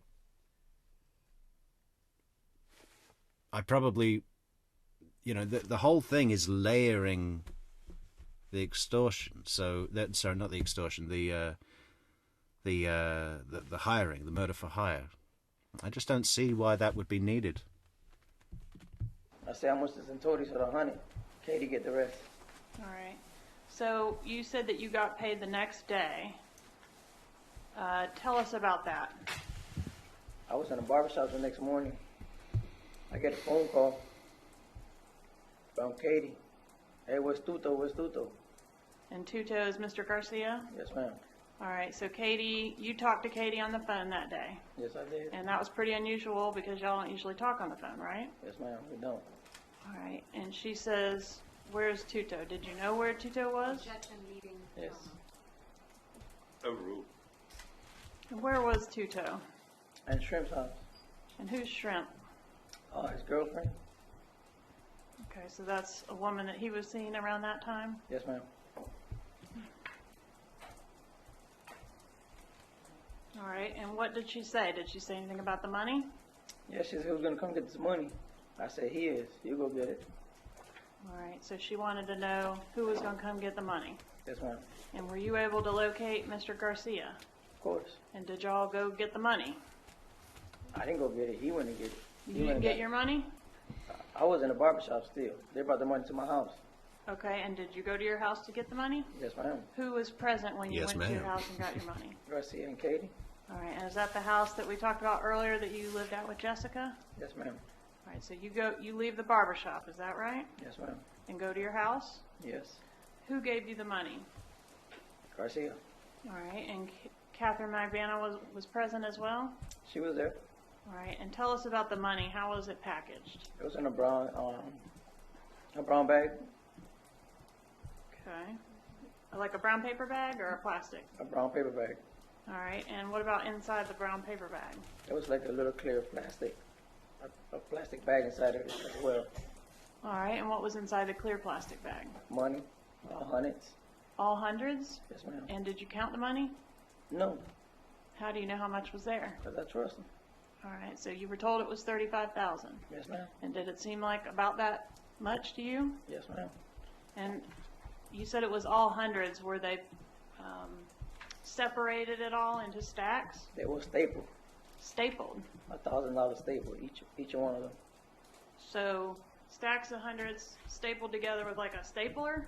Yeah, with a staple. Not all of them together, but $1,000 each was stapled. Okay. So you had a bunch of stacks of $100 bills that were stapled into stacks of 1,000. Yes, ma'am. Who is Anthony Ortiz? That's one of my friends. All right. Is that a person that would know how to find you? Yes, ma'am. All right. Laura says, is that Laura Lee? Laura says, my head hurts less from turning off the news and tuning into True Crime Metrics. That's what we're here to do, Laura. And did Katherine Magbanua know Anthony Ortiz? Yeah. And do you know his number, or if I say his number, would you be able to say yes or no that that's his number? Yeah. 305. Jibs and Jab says, I just don't see Sigfredo needing to cry on Louis' shoulder, especially not drive him to see the dude his girl was smashing. Maybe I misspoke I didn't really mean cry on his shoulder. More like let off some steam, you know, and possibly, you know, introduce an idea that they're going to go and get this guy at some point. These are two street guys that hit people with bats and you know, do some violent shit. And if Sigfredo was coming up with, like, you know, just obsessing over my girl's fucking this guy and, you know, he hates this guy, I can see him wanting some retribution. And who better to speak to about that than his Latin King boss buddy, Luis Rivera, saying, hey, you know, maybe loosely in his mind, he's thinking, let's get Luis and show him this guy, because at some point in the future, we might be going to get this guy and tying him to a fucking chair. I didn't really mean cry on his shoulder. You see what I'm saying? That's my thinking. That's what I could see Sigfredo doing, and a reason why. I mean, possibly that Luis was just they said they were together every day, like brothers, blah blah blah. You know, I'm not talking about crying on a shoulder. I'm talking about something that's more aligned with their general, you know, rules of engagement. 762-0648. That's his number.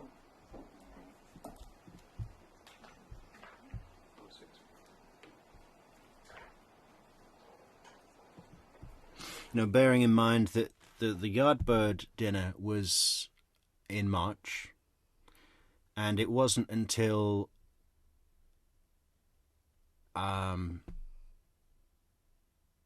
it was between the two hits. I don't remember if it was June or July. It was either the end of June or the beginning of July that the jet ski incident happened, where Sigfredo was having lunch with the kids on the corner in the pizza place, and he saw Charlie to come pick up Katie and quickly put the kids in the car and went to block them in, you know, that kind of thing. So we know he's a hothead, right? I can really see him taking his brother, Latin King boss buddy, to Yardbird and say, there's the fucking guy. I'm going to get this guy. I could run this truck over them right now, you know?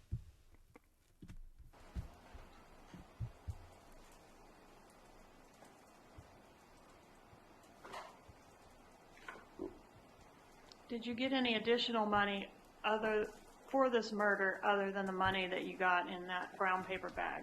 Yeah, he gave me an extra $2,000. Who did? Garcia. When was that? In the car.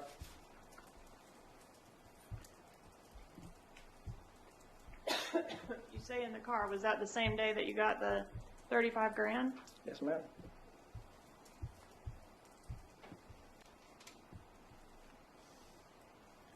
Are you aware of any purchases that Mr. Garcia made with his portion of the money from this murder? Yes, ma'am. And what purchases were those? We just bought some toys. Like what? Like cars, motorcycles. What about you? Did you buy any toys? Yeah, I bought a motorcycle. I'm going to approach with States Exhibits 48 and 49. Start with 48. You recognize that exhibit? Yes, ma'am. How do you recognize it? Let's go see his motorcycle and the Monte Carlo is his. All right. Is this a fair and accurate photo of the toys that he bought with the proceeds of this murder? Yes, ma'am. Judge, at this time, I'd ask to introduce States 48. Any objection? Judge, if I may. You must.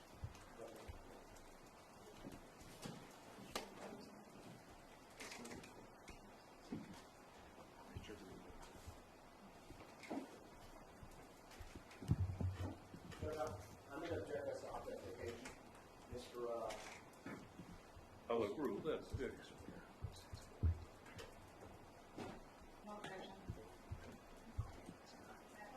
You may. Mr. Rivera, there's a couple motorcycles in this photo. Did Mr. Garcia purchase both of those with full money? Nah, just one. Which one? The yellow one. The yellow and black one. This one in the front? Yes, ma'am. All right. What about this vehicle Yes, ma'am.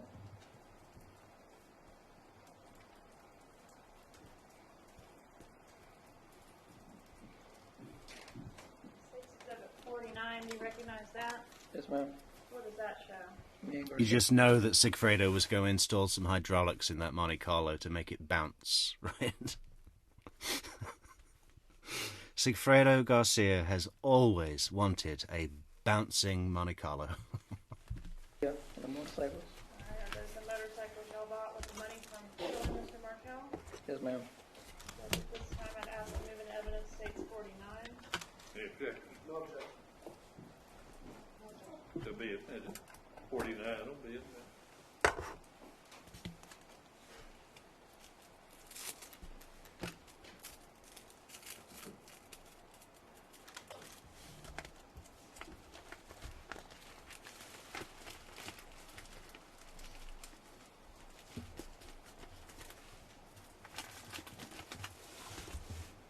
Do you know what Katherine Magbanua did with her cut of the money?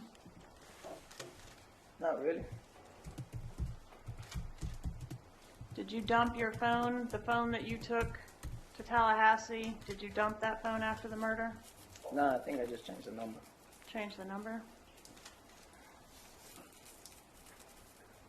And did you change the number because it might have been associated with a homicide? Yes, ma'am.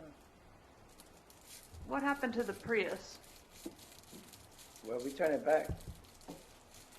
Who turned it back in? I turned it back in. Was it turned in on time? No. Tell us about that. Well, Garcia used it at night. We went out. He took the Prius, parked it somewhere around the house. He said he lost it. He said he didn't know where he put it at. So I had to go over there and look for it. Found it like a block and a half away from where he lived at, in Miami Beach. Miami Beach? Yeah. And so the Prius was a few days late, right? Yeah.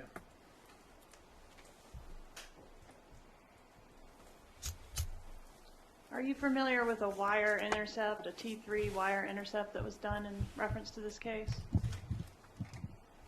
Not really. Have you had an opportunity to review some recorded calls that were captured on a disc? I heard it from one of my homegirls. Say that again? I heard it before. Okay. Did you remember coming and listening with Investigator Newland to some phone calls and initialing whether or not you knew who the voices were on those calls? Detective who? Newman? Newland, Investigator Jason Newland. Did you meet with him? Yeah, I met with him. Okay, and did he play some phone calls for you? And the gist of that was asking you, can you recognize the voices on these calls? You remember that? Yes, ma'am. All right, I'm going to approach with State's Exhibit 138.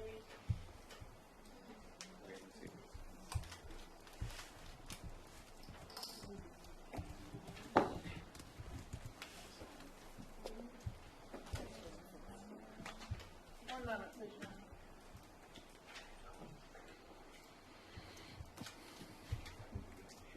Why don't we go to Rashbaum's Cross? We'll take 10 minutes. Rashbaum's Cross of Luis. They're just about to take a break anyway. Oh, look, that was the end of the video. You see, how good am I? Fucking telepathy. I've seen that video 200 times. Rashbaum's Cross of Luis. It's been a while since I saw this. This one coming.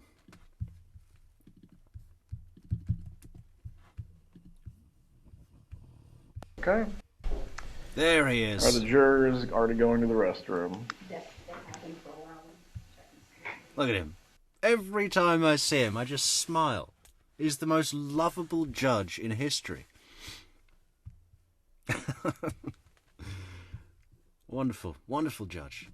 Let's go ahead and bring Mr. Rivera up, get him in place. Are you going to tell me? Yeah. Thank you.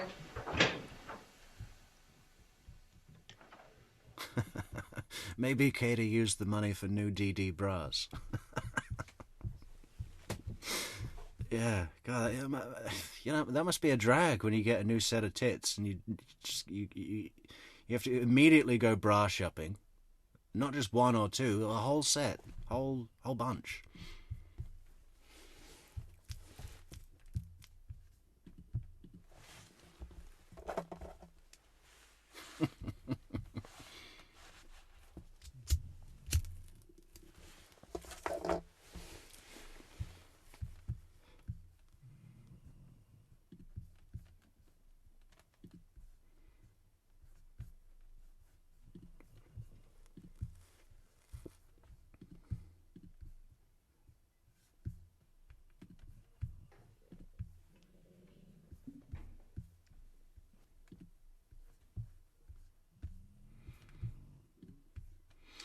I think it's fascinating how we get to see people age in this case. It's been going so long, right?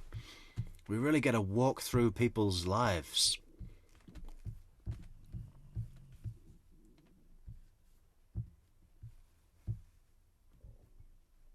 Can you roll a little bit closer?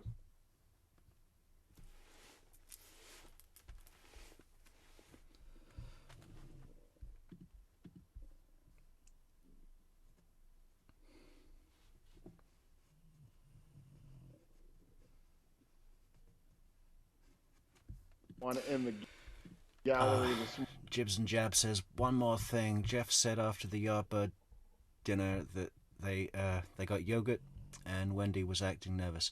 Jibs and Jabs, I can't wait for you to see the big Metrix theory about this whole this pre-murder situation next week. Hopefully it's going to be next week. I got a bunch of prep to do, but I'm hoping it's going to be quite the story. You should enjoy it.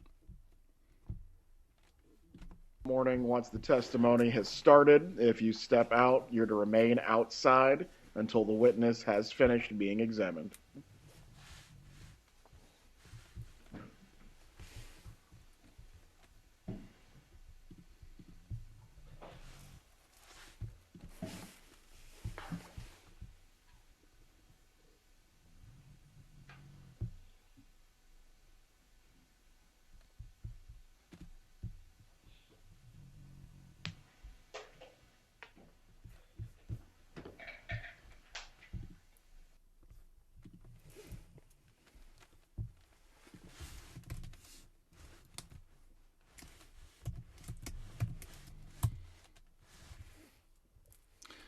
Acapella, what is it that you're looking for on Safari? I've got Safari. I can look at it for you.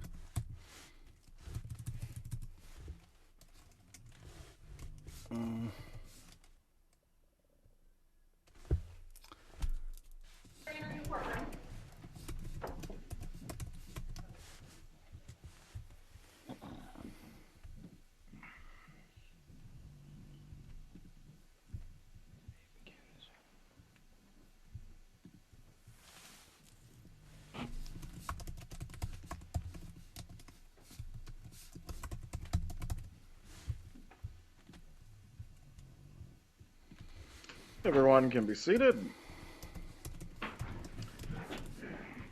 Good morning, members of the jury. Good morning. I hope you had a restful weekend. We are going to pick back up where we left off on Friday with the examination of Mr. Rivera. Mr. Rauschbaum, you may cross-examine when you're ready. Thank you, Your Honor.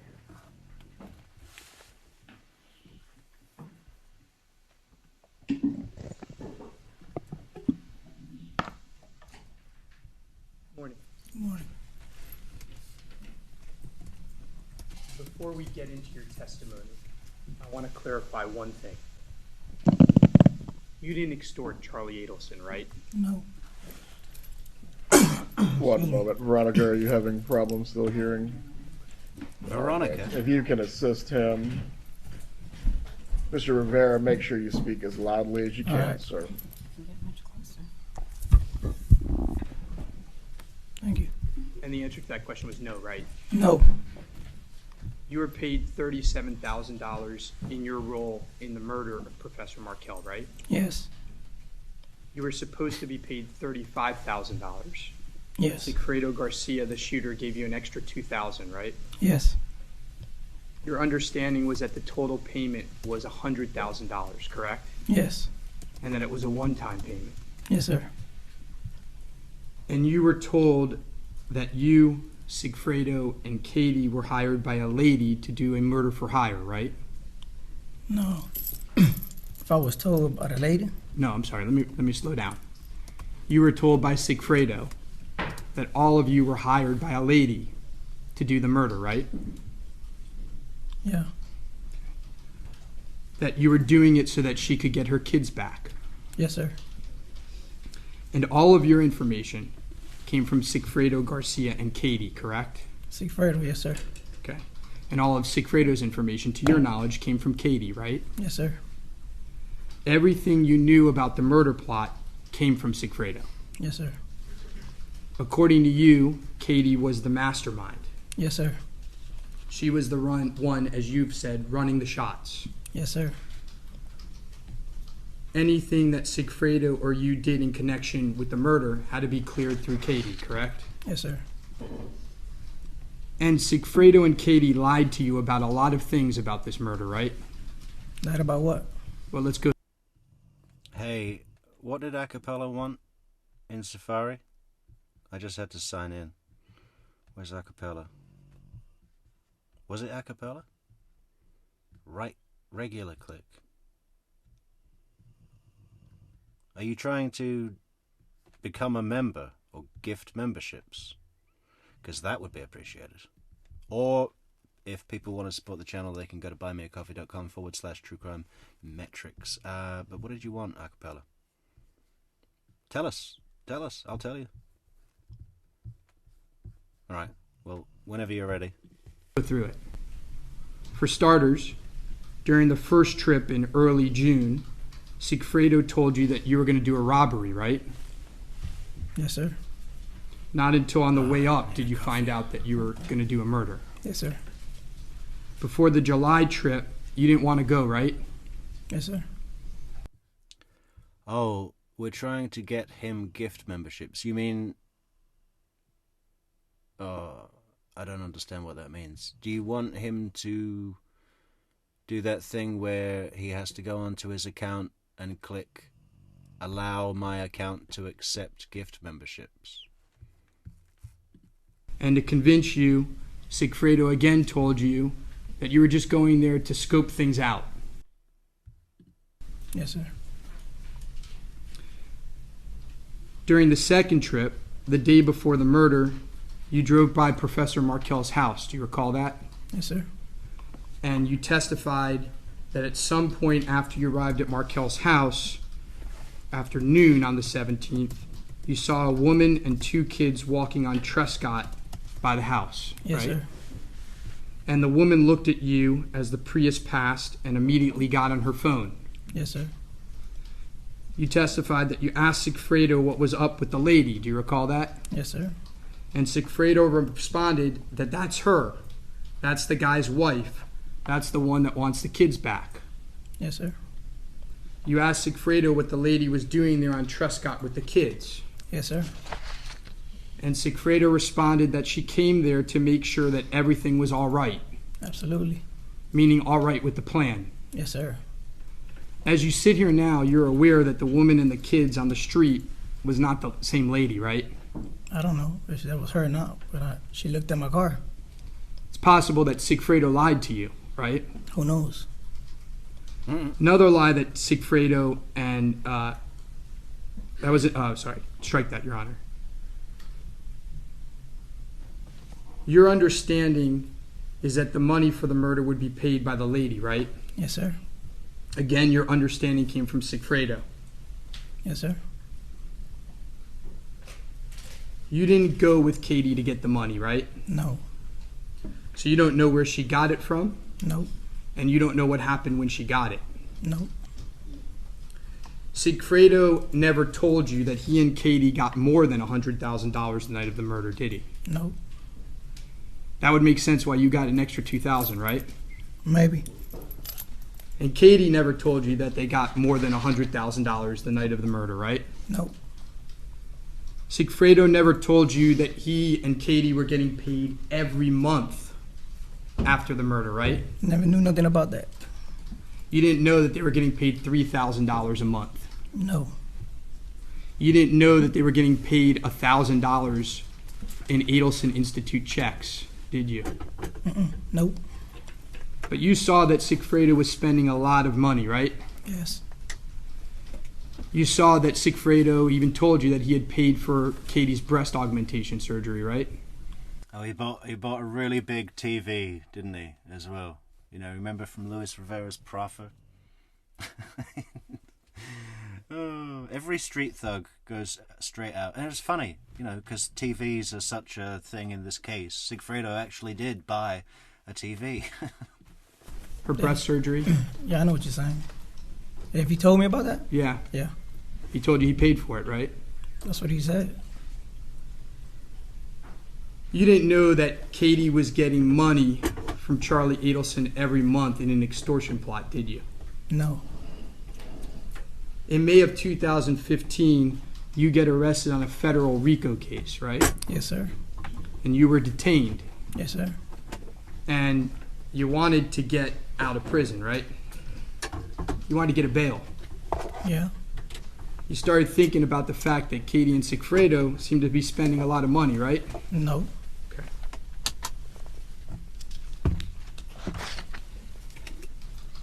So let's briefly recap all the lies that they told you. Not that you made, but that they told you. They lied to you about the purpose of the trip going to Tallahassee, right? Yeah. They lied to you about who the lady was on the street. Yeah. They lied to you about the amount of money they received. Yeah. They lied to you about getting money every month. Mm-hmm. Isn't it possible that they lied to you about the purpose of the job to begin with? They don't even got the money. Where they gonna get the money from? Isn't it possible that you thought it was a murder for hire, but it was really an extortion? Extortion to who? Charlie Adelson, not from you, but from them. Okay. Isn't it possible? I don't know. By the way, on Friday, you testified that you just wanted to rob the lady, right? Yes, sir. But Sigfredo was adamant. We can't rob the lady. We got to do the murder. Yes, sir. Isn't that because he wanted to keep on getting money every month? I don't know. But you would have just robbed him, right? Yep. Would have been a lot easier, right? Real quick. Would have been a one-time payment, right? That's it. Couldn't have gotten paid over time, though, right? I don't know. Well, if you rob someone, it's hard to keep robbing them over and over and over again. Absolutely, right? Of course. All right, so I want to back up a little bit, and I thank you for your honesty there.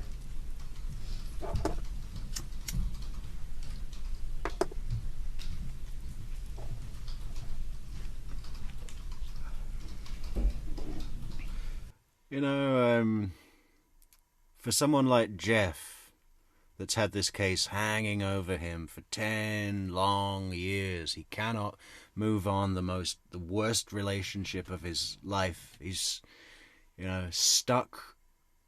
Every few years he has to come back to Leon County Courthouse and testify and go over these details again and again and again. It must be a real drag. It's a significant portion of his life, and he's what, 50? Maybe a little bit more. It's like say 20% of his entire life, a quarter of his adult life. More. It's like a third of his adult life that he spent going over this case. But for Luis, on a 19-year stretch, it must really break up the time, right? You know, hey, we get a bus ride, and we head down to Leon County from fucking Arizona or wherever they put him. Come in, answer questions.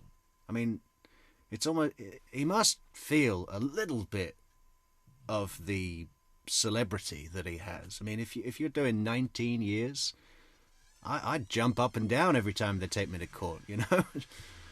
That'll be like a week away, like a vacation. You've never met Charlie Adelson, correct? Nope. You've never seen him before this case? Nope. You've never spoken to him by phone? Never. And you've never communicated with him in any way? Never. You've never met Donna or Harvey Adelson? Nobody. You never spoken to them by phone? I didn't meet nobody. And the same goes with Wendy Adelson, correct? Nobody. You knew Sigfredo your whole life? Yes, sir. You're like brothers? Yes, sir. You've known Katie since she and Sigfredo started dating when they were teenagers? Yes, sir. You considered them to be married? Yes, sir. Sigfredo was deeply in love with Katie, right? Absolutely. He would do, as you've said, anything for her, right? Anything. he was, as you said, blind over her, right? Yes, sir. Katie treated him badly. Yes. She messed up his head, as you've said, right? Yes, sir. At some point, you learned from Sigfredo that Katie was having a relationship with someone she worked with, right? Yes, sir. Sigfredo told you that Katie was cheating on him with someone called the dentist. Yes, sir. According to what Sigfredo told you, Katie was sleeping with the dentist at the same time. Oh, here we go. This is going. Are they about to go over the Yardbird? Should be good. She was sleeping with Sigfredo, right? Yes, sir. So Sigfredo knew that Katie was cheating on him. Yes, sir. And he wasn't too happy about it, right? No.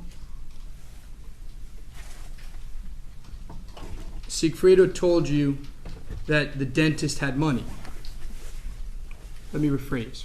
Sigfredo told you that Katie told him the person she was with was rich. No. Well, he told you that Katie would flaunt and show off to Sigfredo that the person she was dating with had money, right? I don't think so. Sigfredo was devastated when he learned about Katie's new relationship. Yeah, anybody will, right? I agree. Sigfredo started drinking too much. Every day. He started doing drugs. Yes, sir. He was acting crazy and unstable. Yes, sir. He couldn't keep a job. In fact, you had to fire him from a job, help get him fired from a job, right? Yes, sir. Because he was drinking even while at work. Yes, sir. And he was fighting a lot. Yes, sir. Yeah, we know that Katie doesn't like it, and I don't know. It's a bit different with Lewis, though. I know it's a hassle, and you're away from your routine and your stuff and your toiletries and stuff like that, and it's a drag, and you have to be kept in isolation, I guess. For yeah, there are downsides. I was kind of being a little bit facetious, but yeah. Lewis has got somewhat of the burden taken off him because he's agreed to just be open about it, and he clearly is pretty open. Katie told Sigfredo that she would only take him back if he did this job for her, right? Yeah. Now, before Sigfredo was fired from his job, I want to take you to March 14th of 2014. Okay? I'll refresh your memory about it. Let's go. There was a day when you were driving home from work and Sigfredo was driving you, and you took a detour to a restaurant on Miami Beach. Do you remember that? Yes, sir. And you and Sigfredo were in Sigfredo's truck, a Dodge Ram. Mm-hmm. Yes. Sigfredo had been drinking. Every day. And you were supposed to be headed home, but Sigfredo drove you to the restaurant. Yes, sir.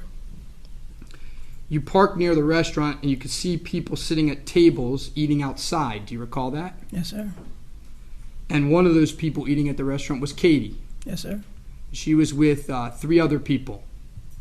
I remember that. Do you remember they were all white? I don't remember. Okay. Sigfredo pointed Katie out to you and said that one of the people there was the dentist. Do you recall that? Thank you, Riding Shotgun, for gifting 5 memberships, and welcome, Lady of the Sun. That's a nice name. BK Lindeb, Diane D, Becky Island, and Miss Figgy. Welcome, Miss Figgy. And while you were sitting in Sigfredo's truck watching Katie and the dentist, Sigfredo told you he was going to run him over when they got up, right? Yes, sir.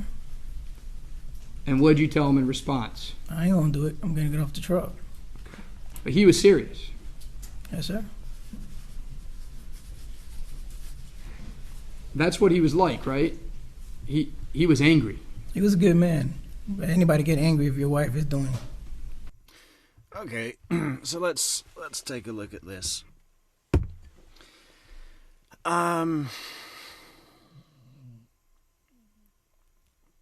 If Luis and Sigfredo were attending the Yardbird, waiting across the street in a truck at an agreed reveal to be on display to the people hiring them, why would Sigfredo be about to run them over? You know, and if the other thing, the other way to look at it is that Luis is now lying about this. Why would that happen? I mean, it just seems that Luis is telling the truth and that Sigfredo was stalking Katie, and whether it was crying on his shoulder or planning some sort of revenge later, that seems to be the theory that fits. Another man. He was angry. He wanted to hurt the dentist, right? Yeah. Are you aware that he actually did try to run him off the road a couple months later, in July 1st, 2014? Did he ever tell you about that incident with the jet ski? No.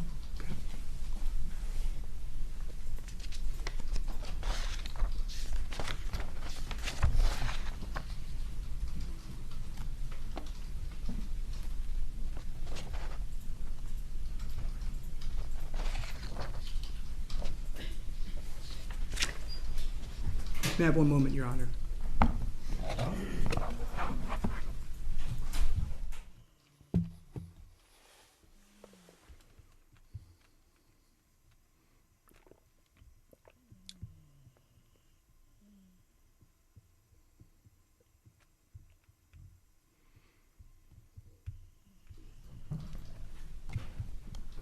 Now, let me take you a little bit back to the first trip, okay?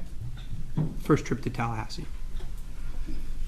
Sigfredo came to your house and said he had a job in Tallahassee and asked you to go with him, right? Yeah.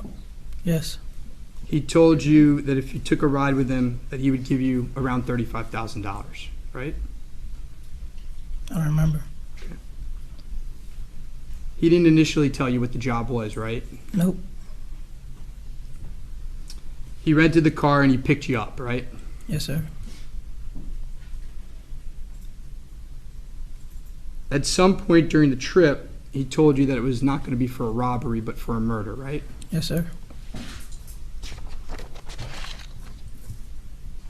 He told you that they were going to kill someone because there was a lady who wanted...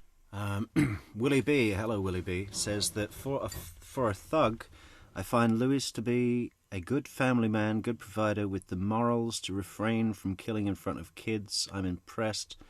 And he's smooth and wise, dreamy, king of thugs. Yeah, isn't it amazing, Willie B? I think Luis Rivera has to be the most popular person convicted of murder that there ever was. I mean, I don't know anybody that really speaks bad of him at all. And yeah, I don't have a major problem with him. I don't think he's an evil man, or he's involved in some shady shit, and obviously he agreed to go along with this murder. But that's what happens when you're a criminal. It's a good lesson, isn't it? That doing bad things doesn't necessarily mean that you're a bad person. And then you contrast that to some, I don't know, certain Catholic priests come to mind, right? Spend your whole life in service of religion and your congregation or whatever, and then you do extra things that aren't so good. Custody your kids back, right? Yes, sir. You didn't know anything about the person that you and Sigfredo were supposed to kill, right? I didn't know none of these people. The only thing you saw was a piece of paper that Sigfredo had with a photo and address on it, right? Yes, sir. And the photo looked like a headshot, right? Like from chest up. Yes, sir. Something you would get off the internet. I doubt that, but wherever you got it from, you got it. Your understanding was that Katie gave Sigfredo that piece of paper, right? Maybe. You and Sigfredo left for Tallahassee after midnight on June 4th, which was a Wednesday, right? I don't remember. Fair enough. I wouldn't remember either. Come on, man. 9 years ago? Well, the next day after you arrived, you got to Professor Markel's house early in the morning and waited for him to come out, right? Yes, sir. And you saw him leaving the house with 2 kids, and you followed him to the daycare, right? Was this the first drive? First drive, yeah. Yeah. And then you lost him, right? Yes, sir. And Sigfredo wanted to go back to Professor Markel's house, right? Yes, sir. And you refused. You didn't want to go back. I don't remember. You told Sigfredo you didn't want to kill a man over 2 kids. Oh, absolutely. I'm not going to do it in front of the kids. So you headed back to Miami. Yeah. And that's when you suggested doing a robbery of the lady rather than killing the guy. Right? Absolutely. But Sigfredo said it had to be a murder and he didn't want to rob her, right?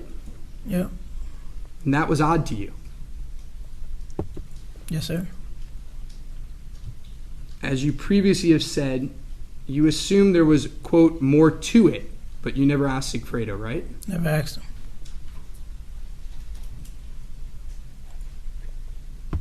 When Katie learned that the murder didn't happen on the first trip, she was upset, right? Probably. Now let's fast forward to July 16 to 18. And I'm not good with dates either, okay? A month or so after the first trip, Sigfredo came to you and said that you had to go back to Tallahassee, right? Yeah. He told you that he needed you to go back because he needed the money, right? Who lives in a big city? Anybody live in a big city? Anybody live in a small town? You know how you have to be a bit meaner in a big city, especially a tough neighborhood? If you're not, you're a target. Your environment contributes to your character. Louis is born, 2 uncles in the Latin Kings, Don't get me wrong, his choices are his own. But,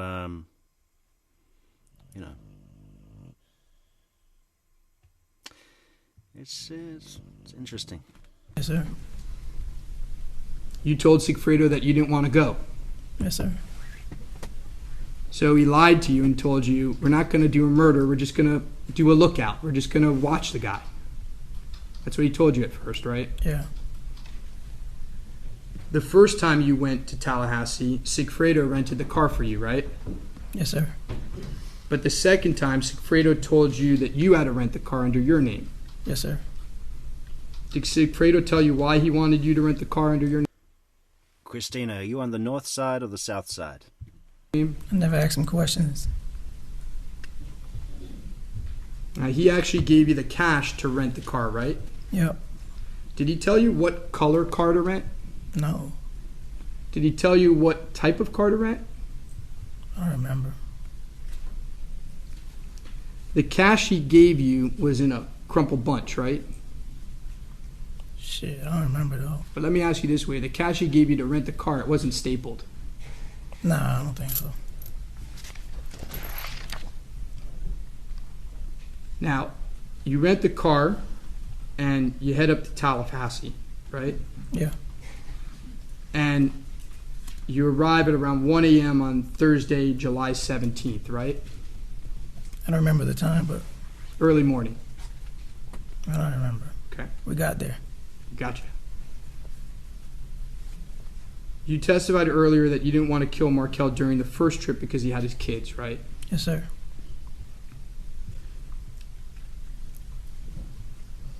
And you told Sigfredo that during the first trip. Yeah. You didn't want to do it in front of the kids. I believe so.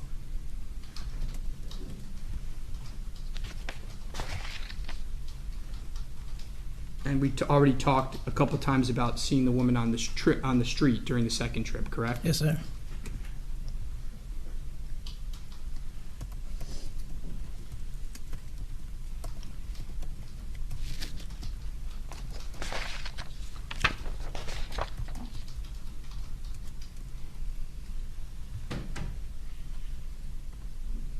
Now, on July 18th, the day of the murder, you saw Professor Markel with his kids. Yes, sir. Again, you followed them to the daycare to make sure they were dropped off. Yes, sir. And then you went to the gym. Yes. And then you followed him back to his house where he was murdered, right? Yes, sir. And Sigfredo was the shooter. Yes, sir. He wanted you to be the shooter, but you didn't want to do it. Yes, sir. You testified that when you and Sigfredo were on your way back to Miami, Sigfredo called Katie. Yes, sir. And are you aware that the state has call records which put that call at 12:30 p.m.? I don't know the time. Okay. Will you take my word that the call records for purposes of these questions show that that call happened at 12:30? If you say so. The call wasn't on speakerphone, right? No. And you were driving on the highway at the time, right? Yes, sir. With the window cracked open a bit. Yeah. I don't remember. And this stuff about Luis Rivera, just the stuff about the North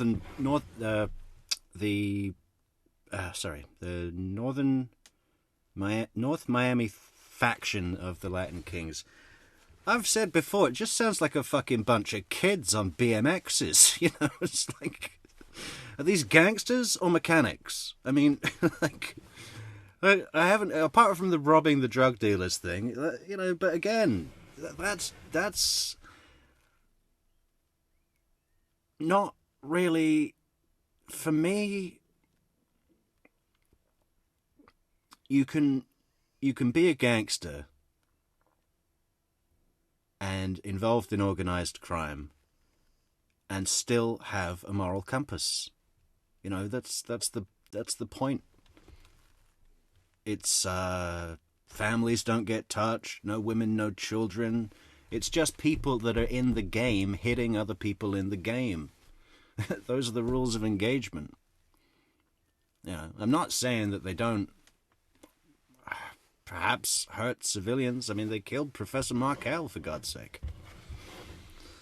But, yeah, as far as it being some sort of major criminal thing, the guy is in block paving. Which, yeah, it's, and I know he's the foreman. I was thinking, okay, is that just a front? Like, what do you call it? No show, no work, so that he's just registered on a company so he can justify a tax return, and, you know, the IRS isn't going to say, where did you get this money, and all that kind of stuff. But no, he was actually going to work as a block paver. Or maybe not paver, but you know what I mean, masonry, which is a pretty shitty job. And I can't imagine it pays wonderfully, you know. I mean, it's this idea that he, you know, they always love to paint it. He was the boss of a nationwide criminal syndicate, and it's just it sounds pretty basic, and I don't believe that he's ordering hits. I know it was his defense attorney that wrote in the Tallahassee Democrat, but what did it say? Something about, listen, all of his charges were for drugs. Supplying drugs, possession of drugs, intent to supply. Yeah.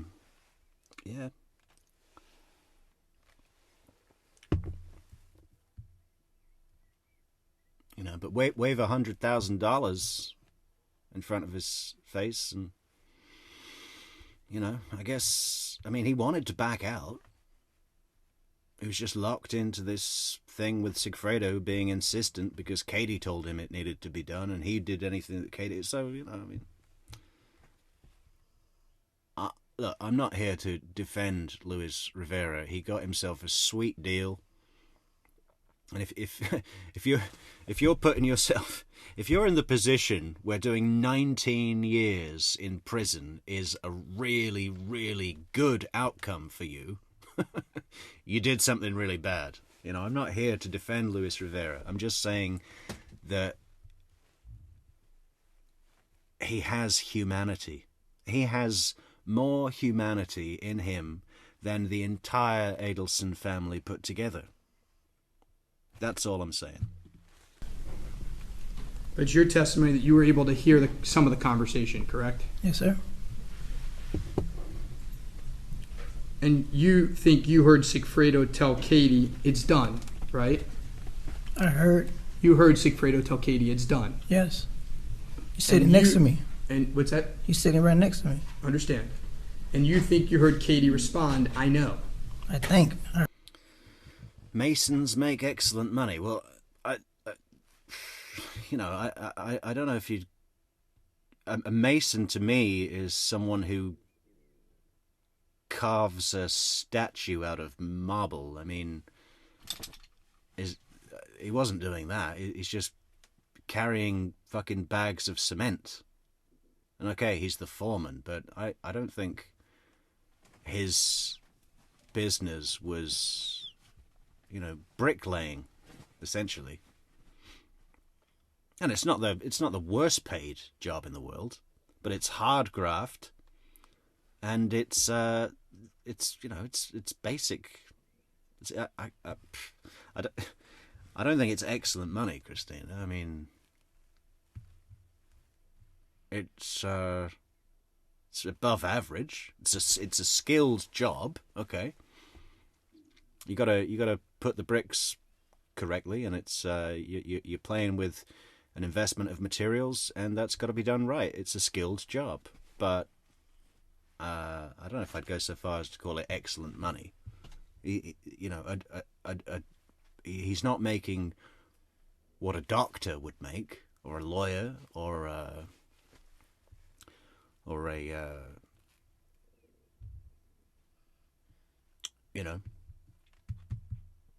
I heard her. Okay. When you were interviewed by law enforcement, in September of 2016, right? Yes, sir. That was 2 years after the murder. Yes, sir. We're now 8 years after the murder, right? Yes. Your memory might have been a little bit better then. Is that fair to say? Yes. And during that interview, you told law enforcement that you didn't hear the "I know" comment. Do you recall that? No.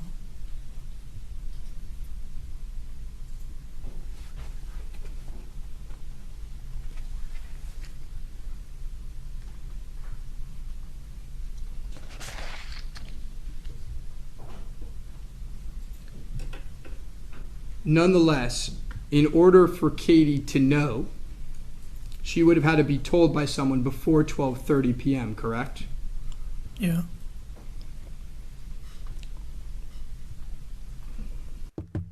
Yeah, Christina, but I bet your husband, I'm assuming, had his own company. Had his own company, had his own trucks, and was running the contracts. Or was he just a labourer? After Sigfredo hung up with Katie, he told you that you would get your money tomorrow, right? Yes, sir. And you were upset about that. Yes. You were upset because you didn't understand why the money wasn't already secured. Absolutely. Because when you do a murder for hire, you get paid up front. Yes, sir. You don't get paid over time. Mm-hmm. Yep. You don't get paid after the fact. Yep. The whole point of a murder for hire is you get paid, you do a killing, and then you separate. Yes. That's the reason for that type of crime, right? I guess. And in fact, you told Sigfredo that since the job was finished, you were supposed to be paid right there and then. Yes, Isn't that sir. what you told him? Yes, sir. Now let's talk a little bit about the payment.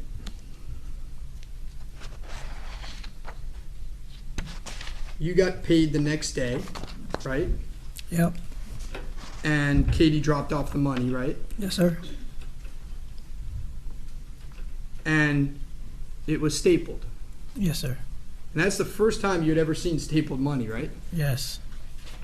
You had never, on any of these other trips, you had never seen stapled money. What other trips? Well, the first trip to Tallahassee, the second trip to Tallahassee, ever in your life. Yeah, that's the first time I've ever seen stapled money. And when you got paid, Sigfredo gave you an extra $2,000, right? Yes, sir.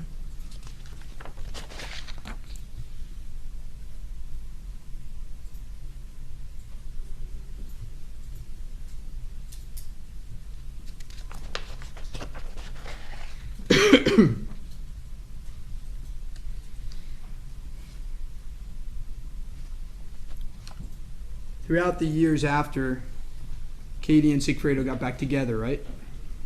Yeah, I was in prison already. But you saw that they had moved to a new apartment, Yeah. that they had bought a new large TV. TV. They bought a nice TV, right, after the murder? No, I was in prison. What about before you went to prison? Did you see they bought a new large TV? I mean, they had nice stuff. They started to get some nice stuff, right? Yeah. Started to spend some money, right? Yeah.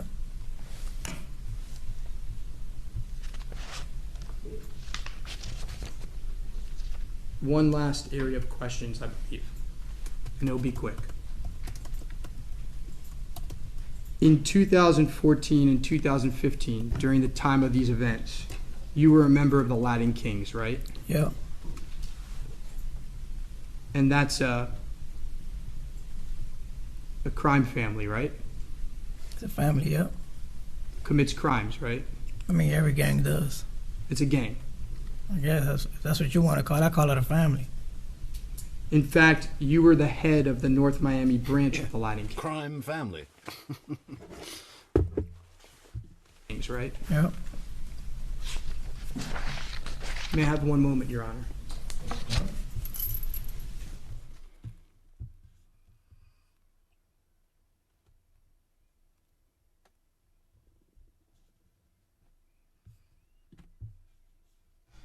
Redirect examination.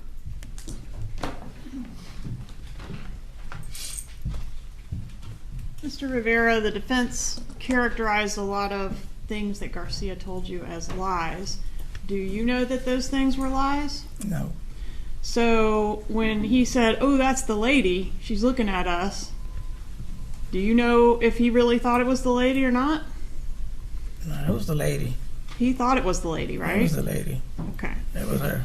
All right. And how long after the murder did Garcia seem to have a lot of money? Like, for years after the murder? For weeks after the murder? Probably weeks, months. Okay, so weeks or months he was spending money like crazy, right? Yeah. But after that, he was broke again. Yeah.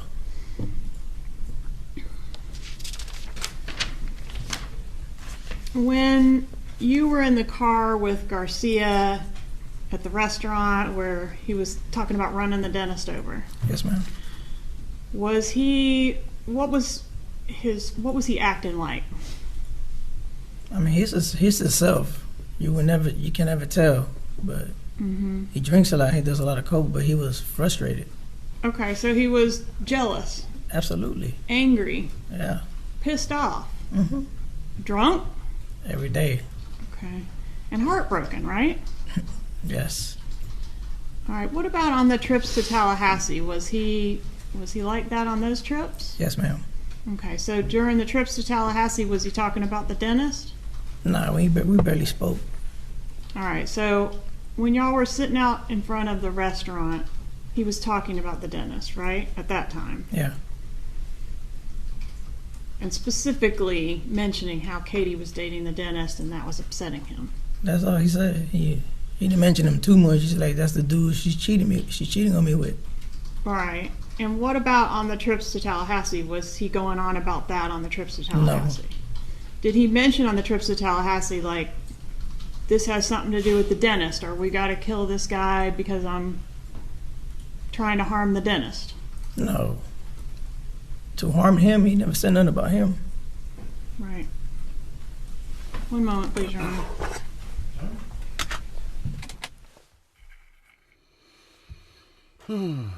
Well, the sun's coming up.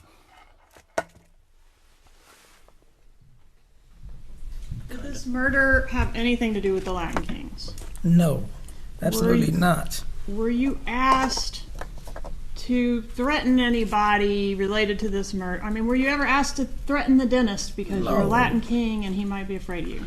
No, I don't even know these people, man. The Latin Kings ain't got nothing to do with this. No further promise you that. Will witness be recalled by other parties? Potentially, Your Honor. Mr. Rivera, you may step down from that. Yeah, because he's the king of the king of the Latin Kings. Luis Rivera has extra playing cards in the bicycle spokes of his BMX. Makes a nice engine sound when he rides. Okay, let's go to the proffer.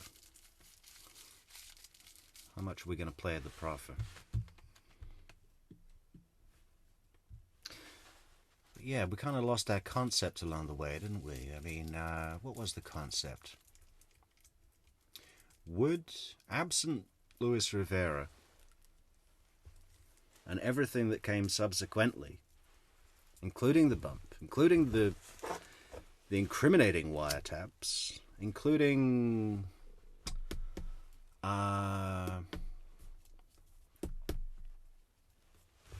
his testimonies, including the Matsuri video of sorry, it's late, of Harvey talking to Charlie, including Dolce Vita. Absent Luis Rivera being charged on that RICO case, none of that would have happened. Or at least it would have had to have been provoked in a different way, right? The fact that Luis Rivera got 12 years on a RICO case and had to make a deal was very lucky for law enforcement. If that didn't happen, perhaps the Adelsons, would they have had... Let's start with Sigfredo. Let's imagine Luis Rivera was killed in 2014.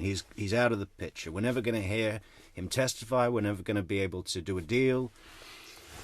Nothing. Right? He was on some gangster thing and he took a bullet and he died. Would they have had enough to get Sigfredo? Well, they had the Prius. They got the Prius on the bus cameras. That's done. They've got that. They've traced it back on the Sun Pass to Florida. They've traced it back. They've found the rental company. They've looked at the rental card, the rental agreement.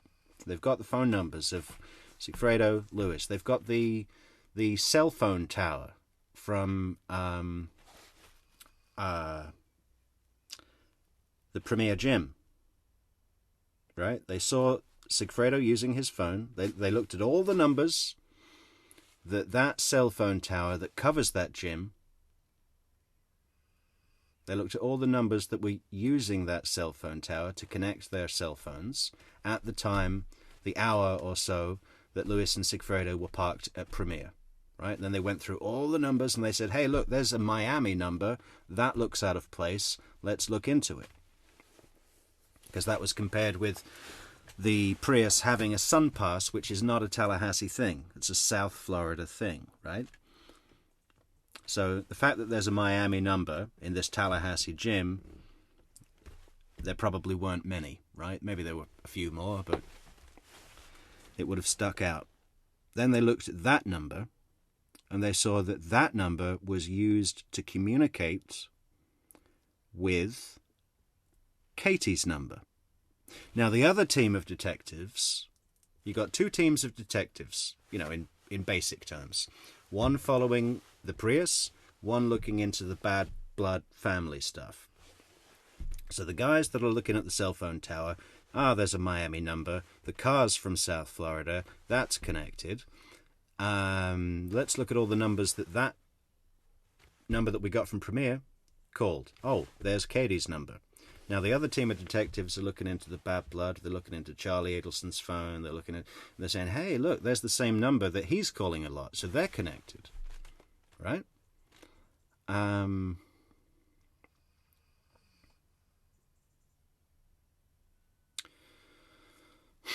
What else? And the only other person in the chain is Donna Adelson, but that's his mother. So what? So they have established a link between Sigfredo, Katie, and Charlie. Just by the cell phone towers. They didn't need Luis Rivera for any of that. But that alone isn't enough to charge anybody with anything.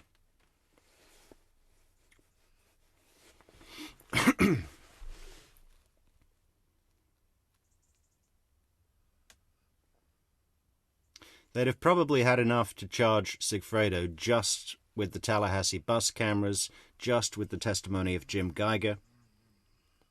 He saw the Prius, then they looked at all the surveillance. They saw quite clearly that this Prius was stalking Markel, and that same Prius was seen fleeing the scene. Jim Geiger saw it leave the scene when Markel was shot. And we've shown Sigfredo's phone to be present, served at Premier, watching Dan Markel. Sigfredo's from Miami. The car goes back to Miami. They follow the car. They find the car, the rental agreement, Sigfredo's name or Lewis's name, or was it one each time they rented a car? I can't remember. That's probably enough to charge Sigfredo and convict. Probably. Just that. But to bring Katie into it, that's not enough. Oh, Katie gave him a lift to the rental place. Still not enough. You know, that doesn't show any criminal intent. That doesn't show any consciousness of a nefarious act. Not enough to charge or convict. And then to take it to the Adelsons as well. What else have you got over there? We've got Donna's emails. Well, that's just some angry old lady. What else? My point is, to this whole video, really, is that law enforcement got very lucky because Luis was charged with the RICO case. And the Adelsons and Katie got very unlucky. It seems like Sigfredo was doomed either way, you know, with or without Luis. But would they have enough to get Katie? Would they have enough to get the Adelsons? This is serendipity, right? Let's take a look at the proffer.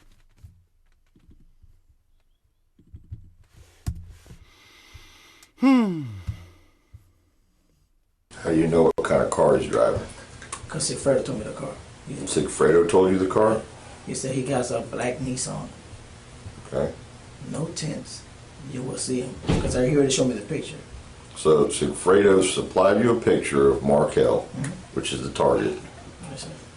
and has also told you a type of car that he drives. Yes, sir. Does he tell you where that information came from? No, sir. He just showed me a piece of paper with his name, and I believe that paper had that address. But I remember seeing his face, and so the paper had the address. Was it typed? Yeah, good point, Jane Smith. This happens a lot, doesn't it? But you know, where Jane Smith says, well, except for Rob Adelson, who has humanity. This is in response to when I said Lewis has more humanity than the entire Adelsons put together. Okay, Rob, but he's kind of expelled from the family. So I think the common usage of the when everybody refers to the Adelsons is that Rob isn't part of that group. I know it's his last name, but I didn't mean to include Rob in that. Or was it handwritten? No, it's like that. Typed? Yeah. When he said it was a Nissan, did he say it was a Nissan, or did he say it was a black 4-door or 2-door? No, he told me it was 4-door Nissan. Okay. Just like the car we had, but just in black. Okay. Let's back up a little. I don't know what the hell is going on with people's judgment on cars in this town. Jeff's car, 2004 Nissan Sentra, looks like nothing like a fucking Prius, a 2008 Prius, not at all. And a Honda Accord, a lot newer, looks nothing like either of them. They're all Japanese. That's it. More, a little bit further. You said they gave him $5,000. Tell us about that. What did he say? Where did he get the money from? Oh, he said he got the money from the lady. He still haven't told me her name yet. He said, I got the money from the lady. Well, his wife gave him the money. So Katie gave him the money. But he told me about the lady. He told me, the lady got the money. She's going to pay us. So, all this driving around and talking to him about the money, I told him, we should just go rob her. That was my intention. Fuck this guy. I don't got nothing against that guy. I don't even know that guy. Especially after he told me. Okay. Yeah, no, Jibs and Jabs got a good point there that I forgot to mention in that list of evidence that was going on the bank records. Let's think about that. So the bank records. It's more like the writing of the check. Well, it's as far as what the police would be aware of. They see Katie Magbanua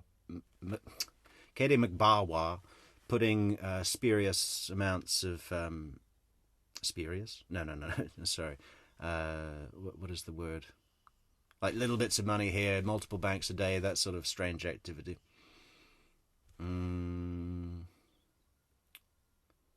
They would have been able to verify.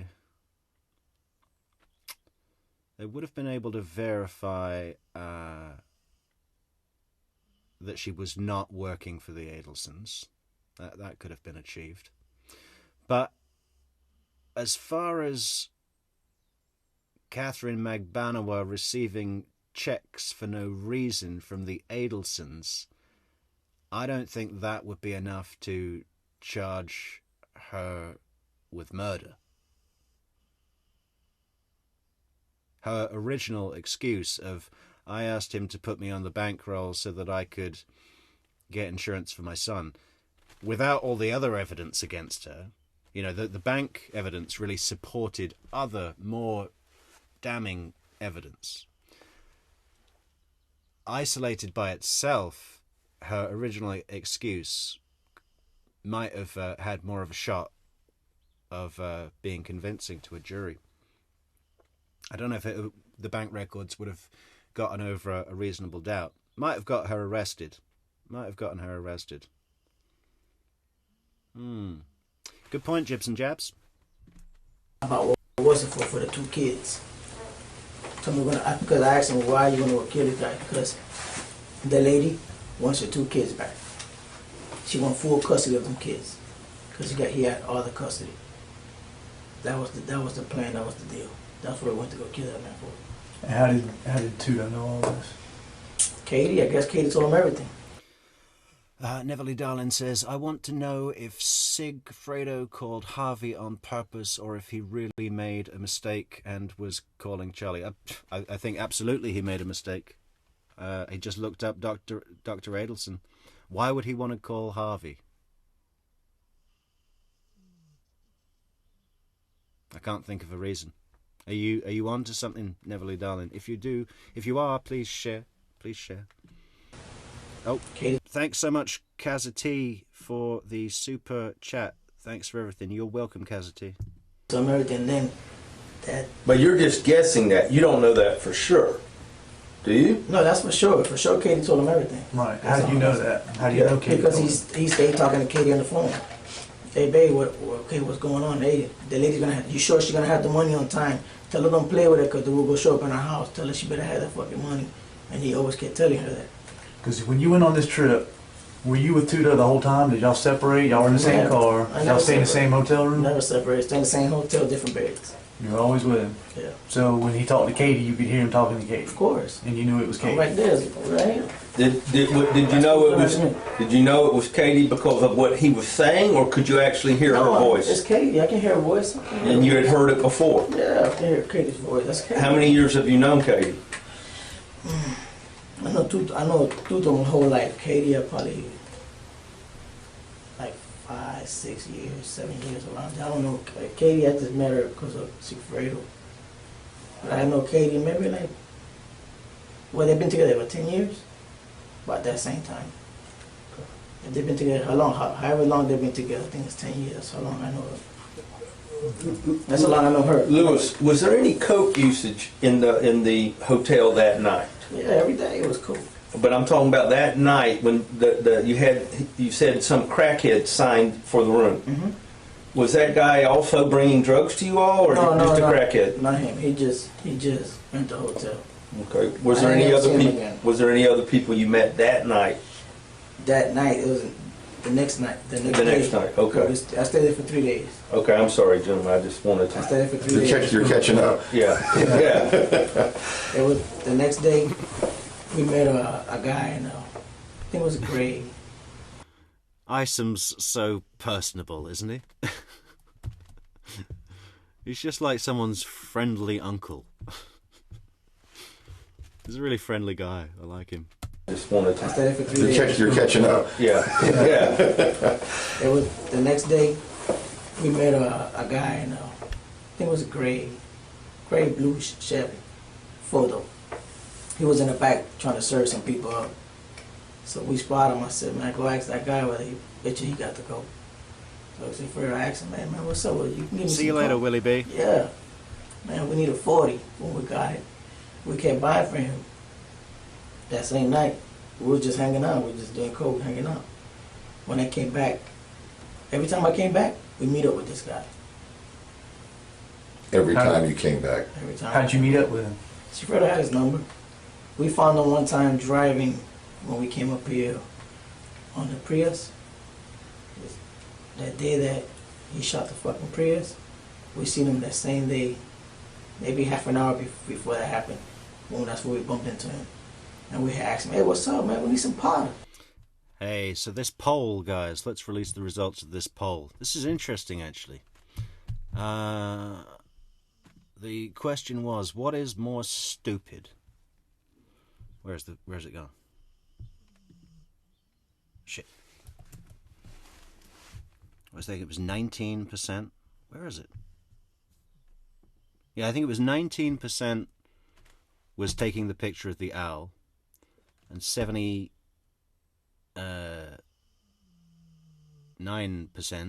was shooting a hole in the Prius. But, of course, taking the picture of the owl was an action intended. Shooting the hole was on accident, so, you know, they're both fucking dumb.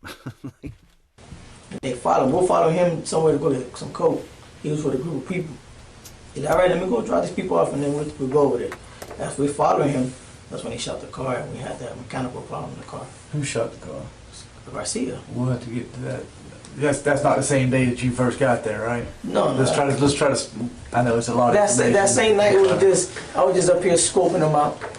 We ain't do nothing. Came out here following him for 2 days. After that, like the Friday, we were gone. We was here from Wednesday to Friday the most. I was gone.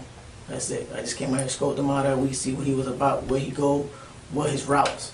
But every time he go to the daycare, I lose him because he used to take so long. So I'm like, man, this guy never comes back out. And then when I go drive back, the car was never there. Okay. So we ended up going back to the hotel and hanging out, just hanging out like we were partying. Like we was out here partying. Then we'll do the same thing the next morning. We'll wake up and try to follow him all over again to the same daycare. That's all. We already knew where he lived. We also used to following this guy. I said, why you keep following this guy if you know where he lived? You're in the passenger seat? Yeah, I'm in the passenger seat at that time. You know, he was following him. I didn't drive the first night. That's it. That night was over. That's a done deal night. The night that I came up in the car, that's when everything happened. Okay. I drove. Let's don't get to that yet. Hold on a second. We still need to get through that first trip. He tells you what it's about. He shows you this picture, and you're getting this information on the way up, and while you're already here, or he already has the full story, and he's double checking with her on the phone. He told me the story already in my house. It was just me and him in the house by ourselves. He told me everything. That the guy has 2 kids, and the woman wants the kids back. Yes, does he say the woman's name then? Not at all. Okay, and does he say anything? Does he bring up Katie at all when you're at the house? Yeah. Down in Miami. I asked him, who's fucking hiring me? He like, Katie told me this lady's gonna hire me, but I want you to go with me. And they weren't hiring me, they were hiring him. Right. So he said, I'm gonna break you off. I give you 35 grand. Okay. I said, all right, for the drive? I said, all right, fuck it, I'll take the drive. So you're just back up? I'm just back up, just driving. Okay. That was the whole deal, I'm just driving. So he's saying Katie is the person between the woman that wants this done. Katie's the one in the middle doing everything, put it like that. Okay. And that's what he tells you. Mm-hmm. Okay. Christina says, I bet Dan stayed with the boys a while to transition them into the classroom setting. Well, I think it was said that he just wanted to spend a lot of time. He'd go there and have breakfast with them. On his lunch break, he'd go back to the daycare and eat with them. You know, he just really liked being with the boys. And so then you hear her over the phone, because you don't meet with her before y'all leave. I never met her. Okay, and you hear her over the phone, and you told Mr. Collins just now that you're sitting as close as you two were. Yeah, I did. And you can hear and recognize her voice. Of course. And she is saying specifically what? When he's talking to her, what? Just give me an idea what he's saying. Oh, when he's talking, she like, yo, get up there quick. You know, make sure you do everything right. Don't do nothing stupid. Look at the house. You know, you got the paper. I know you have. Well, he had the paper. Where did the paper come from? See that? I can't tell you where the paper comes from. That's fine. That's fine. If you can't tell us, that's fine. I tell you, I know he had the paper. He showed me the paper, so I don't know where the paper come from. But I just like I tell you, it's black and white like that. But I can hear her saying, you know, make sure everything gets done right. When you're done, call me. Boom. It was like maybe like a 2-3 seconds conversation. I'm up. He said, man, you ready? I said, man, I'm been ready. Let's go. Let's ride. All right, we drove. We drove the whole time up there. He talked to her once, you know. She told him, don't be calling me so much. She said Just call me when you finish. She thought it was gonna happen that same night that we went up there. First trip. The first trip. I ain't let that shit happen. I'm like, man, I ain't doing shit. I was still, you know, like, what the fuck? You know, my mind was like, for some kids, are we gonna kill this guy for some fucking kids? Are you serious? Why can't she just get full custody? Lewis, were you hired by Garcia to do the job? Yeah, Garcia paid me. I know, but were you just a ride-along, or were you actually going to be the trigger man? I don't know why he paid you so much money for a ride. I was just a ride-along. He goes, come with me, and then as we're going, at one point he tells me, you know, you should go in there and kill him. I said, nah, dog. Lewis, it's if the truth is that you were hired. I told you. I'm not going to change my story. Okay. I told him the story. Right. He asked me, you know what? You should go in there and kill him. You should go in the house. I'm not going. Like, you know. Why would he want you to go in and kill him? Does he believe you've killed people in the past? That's what he thinks. Have you ever killed anybody in the past? Never in my life, sir. You know you're under oath. Yeah, never in my life. You put my hands up. Never in my life have killed nobody. Okay. I don't beat people with bats here with sticks and shit like that. But you had mentioned before that the first trip was the intent that you were going to do the shooting. Yeah. He thought I was going to do a shooting trip. I wouldn't have enough balls to fucking shoot somebody for some kids, man. So I didn't do it. So the whole But maybe what about for $30-some thousand? I still wouldn't. I couldn't do it. I didn't even grab the gun. That's how crazy it is. But you had the gun the first time. The gun came from you, or yeah, the gun came from me. The first trip. I gave him the gun. He grabbed it. He cleaned it up with alcohol. Cleaned it up, and he held it the whole time. But we're talking about the first trip. Oh, the first trip I had the gun in the hotel. Right. The first trip you supplied the gun. Yeah, I supplied the gun. Okay. The second trip, did you supply the gun? Yes, the same gun.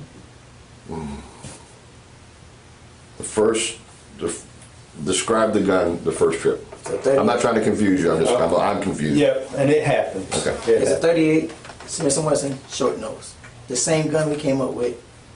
The same gun we came up the first time. We came up with two guns. Right. Came up with two guns? Yes. Last time we were talking, I meant to tell you, but you had 20 minutes, and I'm like, I told Chuck, man, I gotta tell him. I don't want to make no mistake. No, came up with two guns. There's a blue steel, long nose, Taurus, and a 38. Who had what? There was two guns. You had them both? Who had them? No, both was in the car stash. Okay. You know what I'm saying? I said, I'm going to keep one because you never know what's going to happen. I really didn't trust Garcia. I don't know if he was going to fucking kill me. If he was a kid, this guy was going to kill me. So I was prepared for whatever. You grew up with this guy. He's not going to kill you. Man, you go kill somebody and then you drugged up, man, and then you shoot the fucking car. Oh, well, that's true. He did shoot the car. So, all right. Yeah. Come on. All right. Shit. Well, I forgot about that part. But I mean, I don't know. Would he intentionally shoot you? Maybe he'd be like, I killed this guy. This guy might snitch on me. Boom, let me kill him too. Let me get him out the way and let me steal all the money. I've seen that before. Okay. So the blue steel, long nose. Long nose, blue steel, it was Taurus. Taurus 38. And 38 Smith & Wesson was the black one. Short? Short nose. That's the one. Can we take a short break? It was Taurus. Taurus 38. And 38 Smith & Wesson was the black one. Short? Short nose. That's the one. Can we take a short break just for a second? And we're not going anywhere. I just want to go off the record for a second if we can. It's all right. Yeah. I'll have to. What? What do you mean? Okay. All right. No, it's okay. We don't need to. It's not that important. But okay. So, short nose, 38, Smith & Wesson. What color? Black. Okay. Both 38 caliber. Yes, sir. Okay. You supplied both of these guns? No, just one. Which gun did you supply? Man, Pat Sanford's got that fucking bottle cap text message tone thing. You never hear that anymore. That really shows the time, doesn't it? Remember years ago when everybody had that bottle cap text messaging tone thing? You hear it? Both 38 caliber. Yes, sir. Okay. You supplied both of these guns? No, just one. Which gun did you supply? The long nose, blue steel, Taurus, is Garcia's gun. Where'd he get it? I don't know. That's his gun. Okay.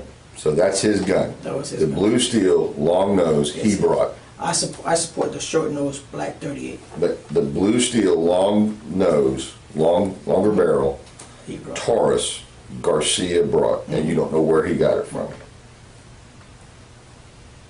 Okay? is that a 9? The Taurus is a 9mm? No, 38. 38? Okay. 38. All right. You brought the 38 black, short nose, Smith & Wesson. Yes, sir. Where'd you get that gun? From a neighborhood from a black boy that I know. A neighborhood black boy that you know? Yeah. What's his name? I don't know his name. That's in conflict with some later testimony. What trial was it in? It was in the first trial when Lewis was being questioned by Mr. Hand Grenade. He said that it was a random black boy on the street in the neighborhood. Now here he's saying it's someone he knew. You know, there are conflicts about within Luis Rivera's testimonies, and Georgia excuses a lot of them, details changing over time because you forget things, or you know, stuff like that. But this one would be verifiable that, you know, he's changed that line on purpose. You don't say, I bought a gun in the neighborhood from a black boy I know, and then at some later stage, even if it's years later, forget that it was from someone you knew. I wish I had the time code of where Luis said that. Maybe I don't think we can play the whole of Mr. Hand Grenade's cross. It's quite long because that's the only witness that mattered in Sigfredo's case. But I'm 90% sure that that's true. That in that testimony he said it was from someone he didn't know.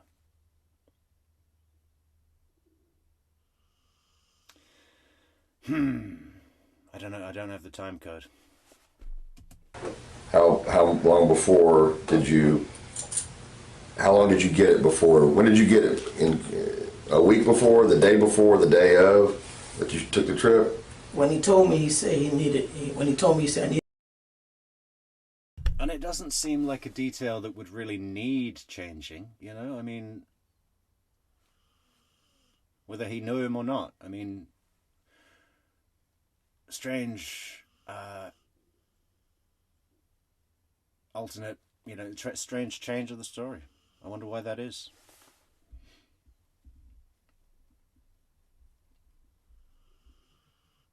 Jibs and Jabs says Metrix, Luis is lying about where he got the gun. Well, in that case, that would be a good excuse. If you can't, it's easier to forget a lie, right? So if you've lied once, and then you've got to lie again, but, you know, the truth is always the truth, but lies are hard to remember. So have you got anything else, Jibs and Jabs, about why he lied from about where he got the gun? That's interesting.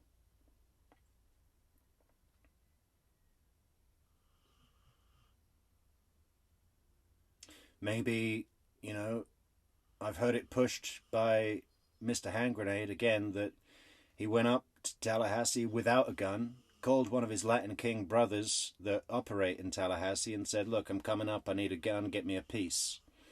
And Luis doesn't want to involve the Latin Kings at all, right, in this situation, because he doesn't want repercussions from it. Maybe that's it, Jibs and Jabs. You got anything to add? That's an interesting point. Yeah, 38 revolver. Luis is Hispanic. He's going to say he got it from a black guy. A black guy is going to say he got it from a Hispanic guy. I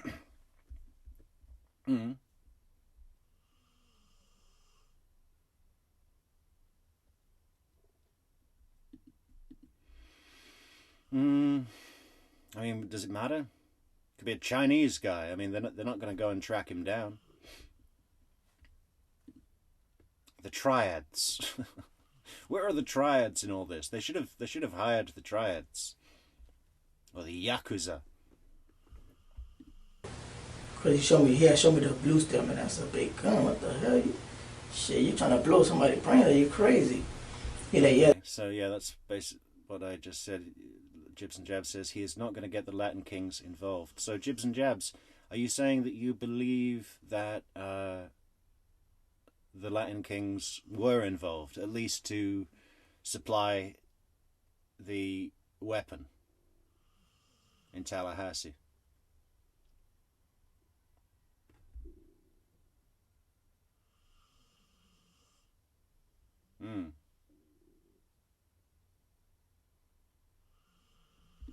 They find me a 38 small one. I said, you know what, I think I know where to get one. Because I remember somebody trying to sell one around the neighborhood. So when I seen the black boy around the trailer park, I said, man, what's up, man? You still got that gun for sale? He's like, yeah. I said, man, I give you $150 for it. So I gave him $150 and got the gun. A trailer park in Miami? Is that a thing? I mean, I guess it could be if you've got a large concrete area. I always imagine trailer parks being in, like, you know, Alabama country, you know, like farmland. But anyone live in Miami here? Are there trailer parks in Miami Beach? This was what day before you took the trip? Good night, Neverly. The day he told me. Yeah, when he went to go rent the car, I got it the same day. When he went to go rent the car, I said, by the time you... Why would he risk getting a gun from someone he doesn't know? Well, you know, I mean, for that, I've never had a problem with that. Someone said that about buying coke off Shadrick Nobles. That's not a problem either, you know. If you're in the habit of buying drugs on the street, you know how to identify that someone's selling coke. And the same with guns. And if it's in a gangland neighborhood, I don't see a big problem with buying a gun on the street from someone who sells illegal guns. That happens all the time. But driving all the way to Tallahassee, when you're drinking and driving and coking and speeding, and if you get stopped, you could be searched, and you're a convicted felon, that you're not allowed to carry a firearm. That seems like, if you can avoid it and just pick up a gun in Tallahassee, it does seem like a better idea to travel without a gun. Buying a gun in the neighborhood, I don't see a problem with that. Buying coke up in Tallahassee because you spot a coke dealer, I don't see a problem with that. But traveling with the gun, you know, if you're driving a slow minivan and going the speed limit and not drunk and not doing coke and all of the rest of it, maybe you'd travel with a gun. But if you're doing things that are going to attract law enforcement anyway, Florida Highway Patrol, whatever, it does seem like the sensible thing to do would be to pick up a gun from a Latin King brother up in Tallahassee. If you can just call him up and say, this is Luis Rivera, boss of the Latin Kings Northern Miami faction. I'd like to pick up a gun, please. Sounds possible. And that story did change. It was a black boy I knew. Or I just saw a black boy in the neighborhood and I bought a gun. I mean, yeah. Interesting. Come back, I should have it in my hand. Because when I picked it up, I had it on me. I was in Michelle's house drinking, and I called. He like, when I got to my house, he said, man, you get that? I'm like, nah, I ain't get it. I was playing, like, I ain't get it. Like, fuck, man. You know what I'm saying? Nah, I got it. I took it on the hill. When I gave it to him, like, all right, he cleaned it repeatedly. Like, I'm going to clean it that way you don't have your fingerprints on it. He cleaned it with alcohol and a bandana. And we took it. All right, we're going. He said, I said, you going to take both of them? You only take both? Take one? He said, yeah, I'll take both of them. I'm like,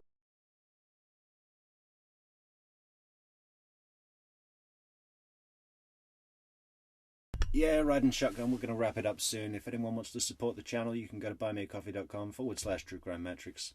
People are starting to fall away now. It's getting late, and here the day is just beginning. And we've got a lot of work to do. We've got a lot of work to prep for some videos, Adelson videos that are coming out. Man, this Jeff thing that we're going to... am I going to get this done by today? I'm aiming to. Don't hold me to it, but I'm aiming to get the Jeff new content analysis deep dive out today, because you won't believe. I know most people have probably watched the whole damn thing of the unredacted Jeff video that was on Surviving the Survivor today and on Tanika's 2 Cents today and some others, I think. Everyone's watching it, which is great. Great for this channel. Yeah, but we're going to have a look at the footage that's new, separated, because there's over an hour's worth of new stuff. I went through the whole video frame by frame and got every single clip, and I've seen it already when you just look at the new bits in isolation from the bits we all know and have seen 100 times. And it's only, for me at least, it was only when I did that I really saw, put all the new information together, and it starts to paint some very surprising pictures. I'm really looking forward to going through it with all you guys. That's what I'm going to be doing today. If you want to support the channel, buy me a coffee on buymeacoffee.com. That's fantastic. Check out the merch in the merch store. Super chat, super sticker, super like, super thanks. And subscribe to the channel. Like, share, leave a comment. Join Discord. You know what? Yeah, take both. So we took both of them up here. You don't know the guy's name that you got the gun from? No, it was just a neighborhood kid that he was selling. A young kid too. And it had to be real young, like 18, 19. Does the gun come with bullets, or you had to go buy bullets? No, I had to get bullets. Where'd you get the bullets? I think I have bullets already. Yeah. No, we went to the store. Matter of fact, I did. I went to the store. 117 on Biscayne. 117, 112 on Biscayne. It's a gun store. Went in there and bought the 38s. 117 or 112? Yeah, in between. Oh, between those two? Between them two. Okay. I'm just giving you like an address right around there on Biscayne. What neighborhood? Biscayne. I understand. North Miami. Okay. Everything is by my hood. Remember what kind of store? A gun store. No, it's the only gun store right there. It's the only gun store. That's all it is, matter of just fact, a gun store? It's right next to where we rent the car at. Where you rented which car? The Prius. Okay. I rent the Prius. It's right next door to it. Maybe a little further down. Who went to the gun store? I walked in there. By yourself? Yeah, because I used to box. In the shirt that I had on, it says PL Police Department Boxing Gym, and I walked in there because I just came out the gym and had that shirt. Walked in there and they ain't even asking for ID. I said, yeah, I need some bullets. Like, what you need? I said, nah, 38. Grabbed them and left. He didn't go with you? Oh, he was outside the car. He's outside in the car? Yeah, he's outside the car. This was the day before, the day of your leaving? The day before we left. Tudo's outside in the car. He didn't go in the store. He was in the back. He was in the back in the alley. I was in my Mercedes. Has he got you buy for him too, or he already had bullets? No, I bought them for him. I bought them for me. No, I know. I mean, I'm saying you bought bullets for both guys, really? Yeah, it was like 12 little bullets because there was 6 and 6 in each gun. Right, but did you buy just 12? Just 12. You can buy individual 12 bullets. Yeah, individual 12 bullets. You can buy singles.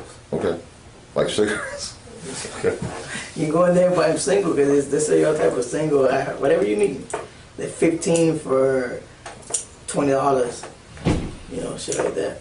Now, Interesting gun store. These stores probably don't follow the rules, and they should have records of selling ammunition, shouldn't they?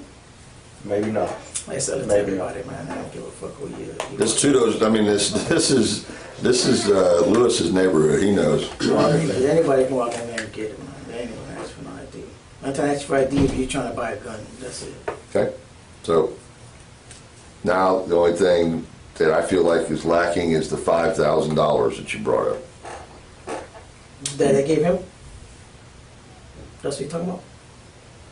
Did you give somebody $5,000? Oh, if I gave somebody $5,000, yes. They gave him. That's funny because I remember when we were listening at the very beginning of this video, I asked why Sammy, the undercover agent posing as a Latin king coming to extort money from Donna, wrote down $5,000 when it's a pretty, pretty reasonable, right? I mean, if you're going to come to some millionaires and threaten them and demand money, why go for something as conservative as $5,000? But it just happens that it's the same amount of money that was sort of not really a down payment, but travel expenses with, ample, I'd call it ample travel expenses, right? To go to Tallahassee from Miami for 3 days does not cost, and go back does not cost $5,000, but why would there be a need to budget that? So maybe the amount of $5,000 was chosen because it was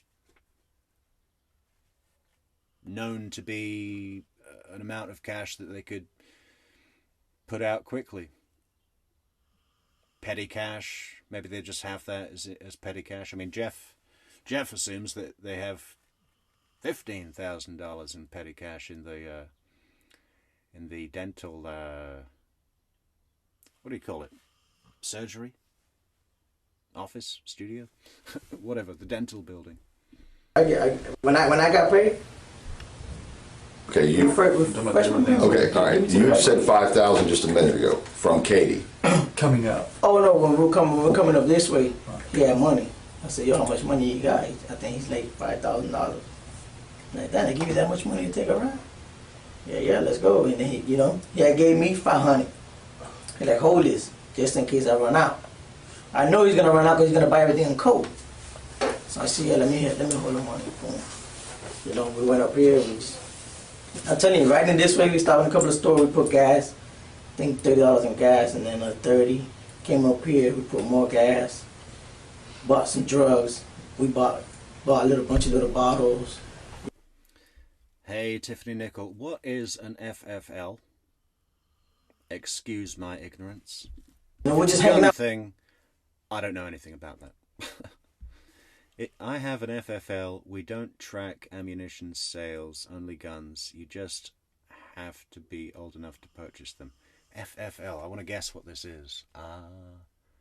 Firearm and license. What is that? What's the extra F? Come on, one of you gun nuts, tell me.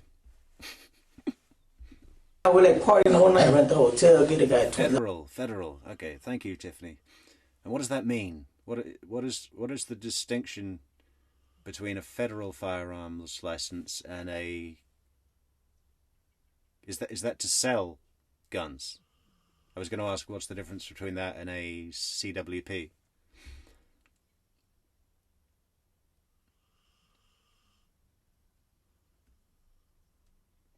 It sounds like you sell guns. We don't track ammunition sales. Do you have a range? Because I want to go to a gun range. I've never shot a gun. I've never shot a gun because there aren't any guns here. I've shot a really small gun. I've shot a fucking little rifle thing. It's a single shot thing. I don't know. I don't even know what it's called. It was really funny because I put I was like when I was pretty young, and I put the scope right against my eye socket, like actually touching. So I thought that would like more steady the barrel. And then when I shot it, the kick just fucking smacked me in the eye.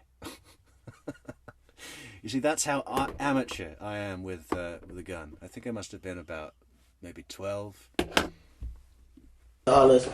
He bought like $100, like $200 worth of coke off that black guy.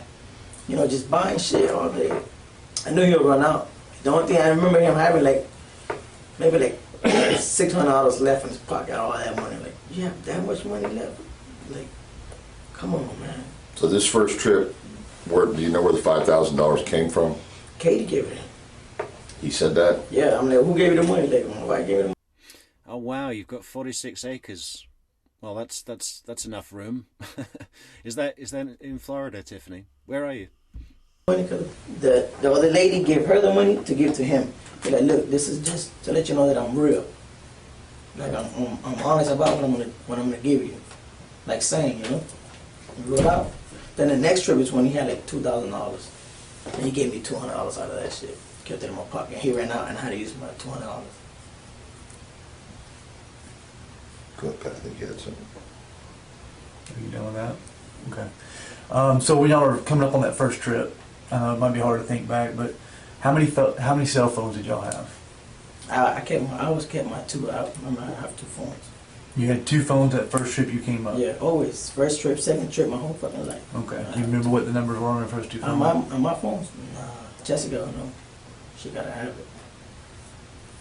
I don't know if it was 290. I can't remember the number. Jessica don't know. She'll know. She probably has it on the phone. I don't remember the numbers. Okay. But I know he had a throwaway phone. Just one? Yeah, he had one phone. He had a throwaway phone. How did he communicate with Katie? Katie? With her phone. Did he call her straight up on the number? Did he have any apps he was using? Did he have anything special? I was from, I think they both had throwaways. You know, I don't know what phone she had, but I know that the second trip, I remember her calling her from her, using her phone, because I know her number. I know her number, so I remember that. But the first trip, I think they had throw. I know for sure he had a little black phone. How would you see or come into knowledge of her number if she wasn't calling you? How would you know that her number would call on the second trip if she wasn't calling you? The second trip, now she ain't calling me, she calling him. All right. But I can hear her voice. I know Katie's voice. I hear her voice. And it's, you know, but the phone wouldn't have no names on it. So when she called, you can see the number. And you saw it? Yeah, I seen Katie's number. I know Katie's number by heart. I just remember. I was thinking about her number last night. I kept thinking about the numbers and shit. Do you remember it now? I think the last phone number was 1612. 1612, something around there. That's her number. But I know Katie's voice. You know, I'm 100% sure she was in this the whole time, and I know because I heard her voice, and she gave Garcia the money to come up here, and she called me after the murder the next day. Where's Garcia? Did y'all want the money? Find that nigga. I asked somebody else to go pick them up. He ought to go pick them up for me. And that's under the truth, man. I ain't gonna say I'm fucking lying bullshit none of y'all. I don't got here saying lie about nothing. If I wanted to, I could just went straight to try and like fuck everything. I don't want to That's the truth, man. That's it. All right, we go sequential. Where you at? Okay, so you come up here, you go to the hotel, you stay there, Cracker gets you the room, registers for you, y'all stay there 2 nighs, 2 or 3 nights it sounds like. Yeah. Same room, 109, 110, or 110. One of them, I think it was 110, I'm not even sure, but one of them, I'll show you the room that I was in, between 1 and 2. You go to the house, you already know where the house is, did y'all have to use a map to get to the house? Or did he drive straight to the house? We drove to come to his house. We stopped one time and the guy like, man, I can't remember how to get to Tallahassee. I remember he grabbed the map real quick and like, okay, it's over here, fuck, I don't need this. Threw it away and we drove straight away. Once we got over here, we went straight to his house. You're saying to get to Tallahassee, you had to get a paper map? Yeah, because he like, I can't remember, because he was drunk. He's like, man, I remember. So we stopped in a gas station. He bought a map real quick, looked at the map. He like, all right, I don't need it. Boom. That thing he threw it in the glove compartment. Like, all right, I know where we at. And he kept driving. So when we got down here, we went straight to his house. So he didn't need any help getting to his house from the motel? He didn't have to pull a paper out no more, look at no address. He already knew everything. And that's when y'all parked down there on the south, well, it's the south side of Benton Road. 2116 is his house. That's Markel's number. How do you know that? Because I remember when I passed with y'all the other day. Oh, okay. All right, so. But I remember the first time when I passed by, I looked at the numbers, but I couldn't remember. So that's why when I tried to go back around, if I could look at the house, I was looking at the numbers, if it can hit my mind. So I remember, you know. So he parked in that park where you had to stop? Yes, sir. And faced towards the street so you could see him coming out of his road? The same way we pulled in, hotel was sitting there, we was watching. And then y'all followed him, you said, to the daycare? To the daycare. Or on the first trip still? The first trip. The first trip, the second trip, we followed him to the daycare. Y'all did the same pattern? Yeah, same pattern. So he follows him and they go to the daycare. What, and does he park over there to wait? Yeah, we parked like, when I was passing by the last time, which I can't remember, we parked like in the corner, waiting until him to come. But I never seen him come out. I'm like, yo, this guy's not coming. So we always lost him, because I guess when he come out, he hit the right and go that way towards like the gym. But never came back, so that we would leave. The first night we was up here, we left, we ended up going to Hooters, We ate some chicken wings, drank beer like crazy. Went back to the hotel, did powder and drank. Just hanged out like the first week was out here, we just for 3 days. We just scoped them out for 2 days, maybe a day and a half, and that's it. What caused you to leave town? Why did you give up and just go back home? Me personally, I told him, listen, man, I don't think this is gonna be worth it. That day, I'm like, this is not worth it, man. We should just get out of here. You know, I don't think it's bad. I like think about it, man. Man, you know, I gotta do it, the money, this and that. I'm like, all right, man, whatever. But we leaving. We left, and then about like a month later, the second trip, we like, man, I gotta do this, man. I gotta do this. So I just, you know, that day he told me that, I thought about it all day. Like, what the fuck, this nigga's tripping. And it's all because of Katie, man. Like, she had him crazy. You know, she'll go cheat on him, and I guess she told him, if you want me back, you gotta go do this shit. Because when we came back a week later, they were together again. Like, we went to the park. We seen a pocket fight at my brother's house. Everybody was hanging out. You know, it was crazy. So I'm like, she had them all messed up. She had them all confused. So. Were you in any of those? Were you present in any of those conversations when she says, "If you want me or want me back or anything like that, you got to do this"? No, but me talking to him, he's try to say something. But I know my friend. I grew up since he was 5 years old. I'm like, all right, dog, let's go, man. I really know why you're doing this for. You're doing this because of your stupid ass wife. Let's go. So I went with him. But it was all her. It's all fucking Katie's fault. We in this shit, man. So they weren't together during the time of the murder? Where was he living at? He was living in Biscayne, 186, between Miami Beach and Biscayne. In a house, apartment? Apartment. Was he living with anybody? He was with, at that time, he was staying with him. Hibaro? Yeah. Anthony was staying there because she'll go drop the kids off, and Garcia leave, go get fucked up, go to Shrimp's house, stay in Shrimp's house, and leave the kids with Hibaro. And who was Shrimp? Who was Shrimp? What's the name of this person that I thought Garcia was staying with Shrimp? In Biscayne. In a house, apartment? Apartment. Was he living with anybody? He was with, at that time, he was Hibaro was staying with him. Hibaro? Yeah. Anthony was staying there because she'll go drop the kids off. And did anyone catch that? I can't hear what he says, but it reminds me of something that I have heard before. Garcia leave, go get fucked up, go to Shrimp's house, stay in Shrimp's house, and leave the kids with Hibaro. And who was Shrimp? Who was Shrimp? Tati. I call her Tati. I think her name was Tati. But I just call her Shrimp. That was like his girlfriend. His girlfriend. Tati. Tuto, Tato, and Tati.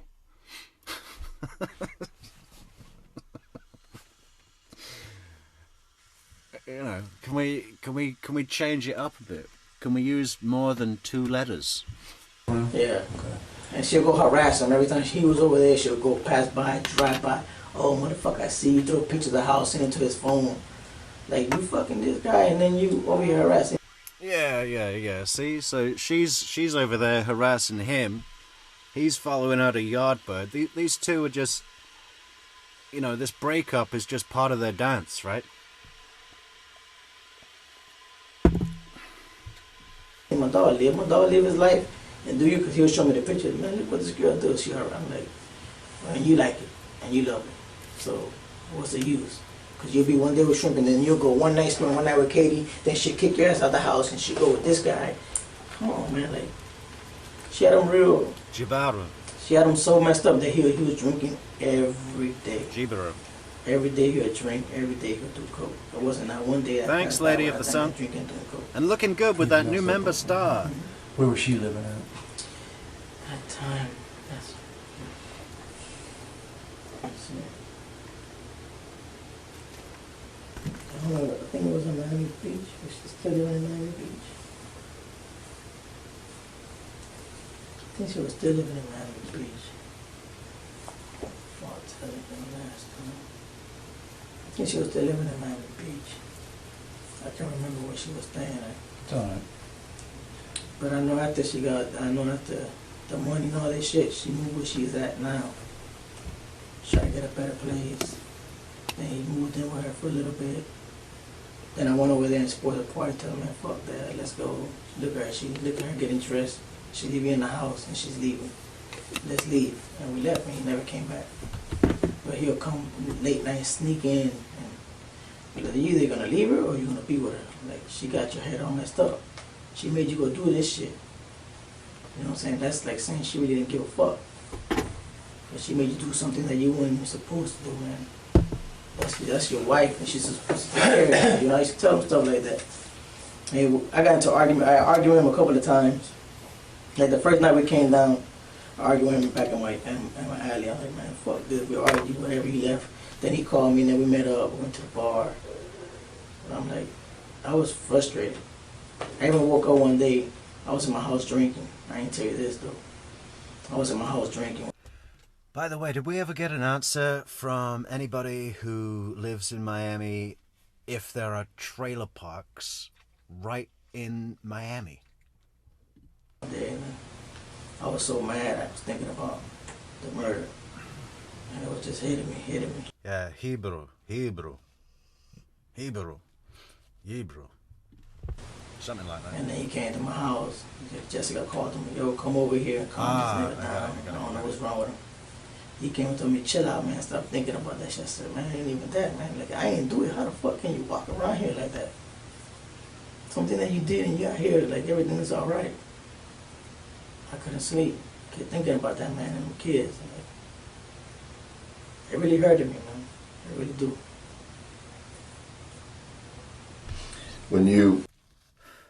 So Hebrew means country boy in Puerto Rican slang. Thank you, Lady of the Sun.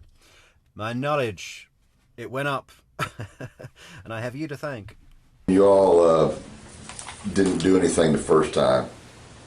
Did anybody call when you're heading back to Miami? Or That's just so nice of you, Lady of the Sun. You heard it. You told me what it was, how to pronounce it, and what it means.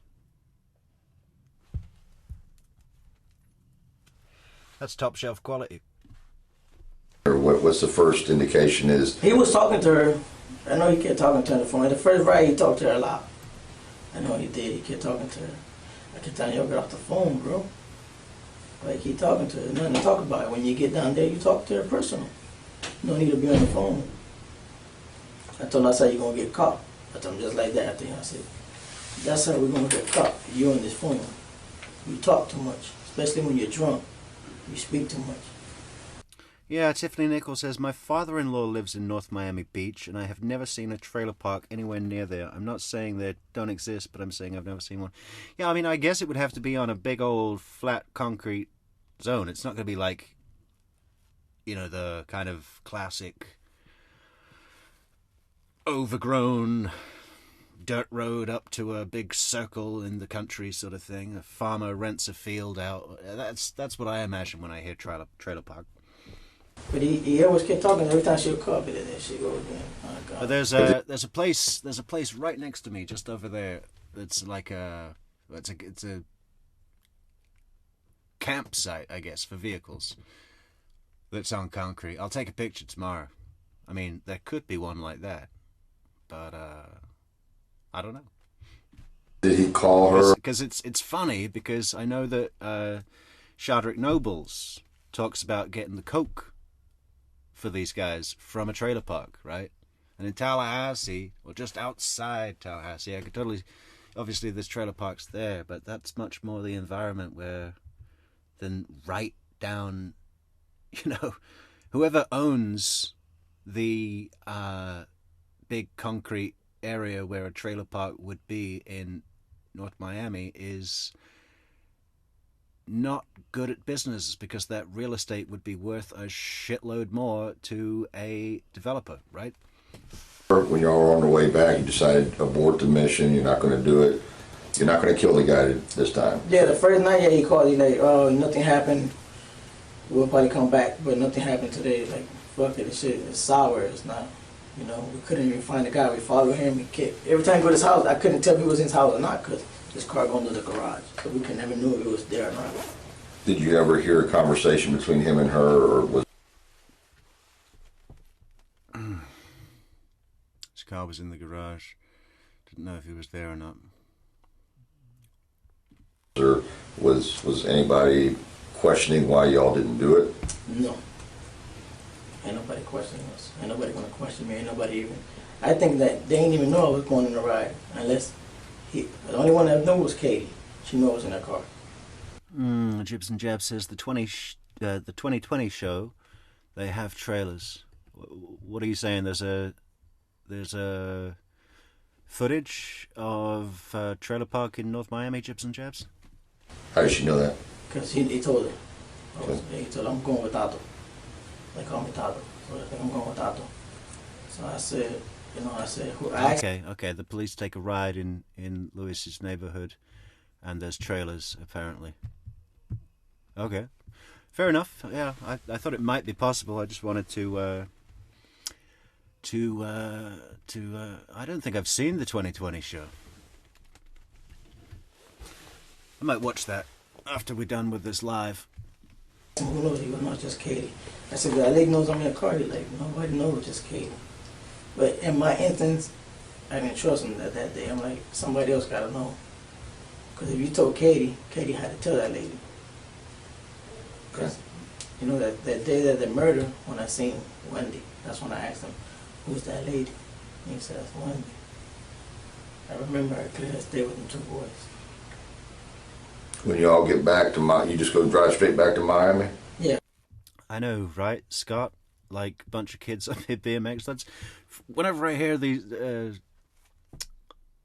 I mean, don't get me wrong. I know it's a serious biker thing, and it's they have a code and sort of system of government and that kind of thing within the Latin King organization. But from what we've heard about it in this case, it sounds a long way off La Cosa Nostra as being a crime syndicate, or even the Angels, Hell's Angels. You know, it's like it doesn't quite seem up to that level, but maybe that's by design because Lewis doesn't want to say anything about the Latin Kings at all, right? Straight to Miami. And where do you go from there when you get there with the car? What car? Which one? The car he's driving, the rental car. Oh, the Nissan. I think he stayed with it for a couple of days. I think he stayed with it. We came back. When I come back, I would end up in Billy's. That's You my what spot. now? I go to Billy's Sport Bar. That's my spot. No matter what. No matter what I do, I'm always. Yeah, if anyone's got a link to the 2020, put it on Discord. Gonna end up right there. So I'm thinking I was there that night. I came back home. I came home. Yeah, we went to Billy's. It wasn't Billy's. Was Katie there? And Billy's?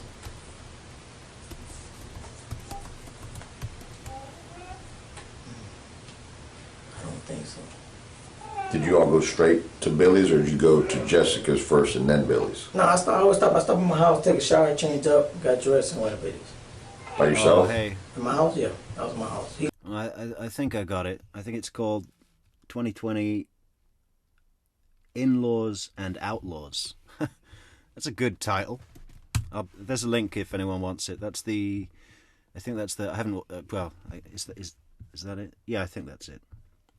Yeah, that's a link to the 2020 if anyone else wants it. I'm going to watch that after this. He left, he went, I don't know if he went to see Katie or he went to Shrimp's house.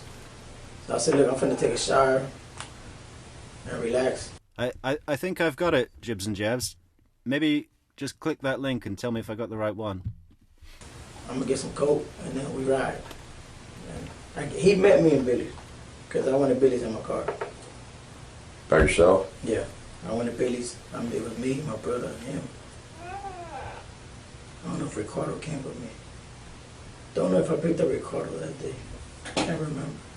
Can't really remember that much. Something I've seen a lot of, you know. But I always end up in Billy's. If I go Billy's by myself, everybody with me was there. Was there a discussion about not doing the hit? Not at all. There's no discussion at Billy's between you and Tudo? Mm-mm. So what was so at that point, was it just like, we're just not going to do this? Or was it, we're not going to do this now? We didn't even speak about it, so I figured like it was kind of dead. But then he told me, look, we got to go back. Same night? No, like I think a couple of days after, about 3 or 4 days, that we got to go back up there. Is anybody wanting the rest of that $5,000 back?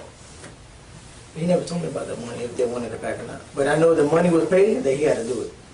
Then I give you interest, you gotta go, you gotta go do it. But we never spoke. I never really spoke about this shit that much. Never spoke to him about it. Never came back and told him anything. When it happened, that day to me it was dead. The same day it happened, I buried that shit. Never told nobody nothing. I stayed quiet with it. I never spoke to him about nothing. Never told him nothing. But I know we came back. I remember him telling me, we're gonna have to come back.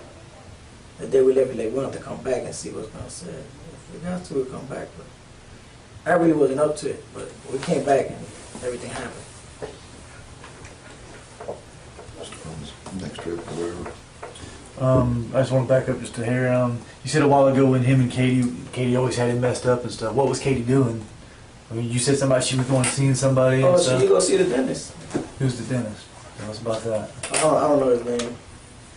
I don't know his name, but the only way I knew his name, I guess, I used to talk to my wife. She'd be like, "This, she's with a dentist." And I'm like, "Oh, this mother." I already knew she was talking to the dentist. He told me his name, but I couldn't remember. Right now, I remember his name because it just came to my mind. But at that point, he'd be like, "This bitch over here cheating on me." We used to work together. We left the job one day. When we left work, we went to a restaurant. And what we coming over here for? He's like, "Nah, because she's over here cheating with me with the dentist she's working with." I'm like, "Damn."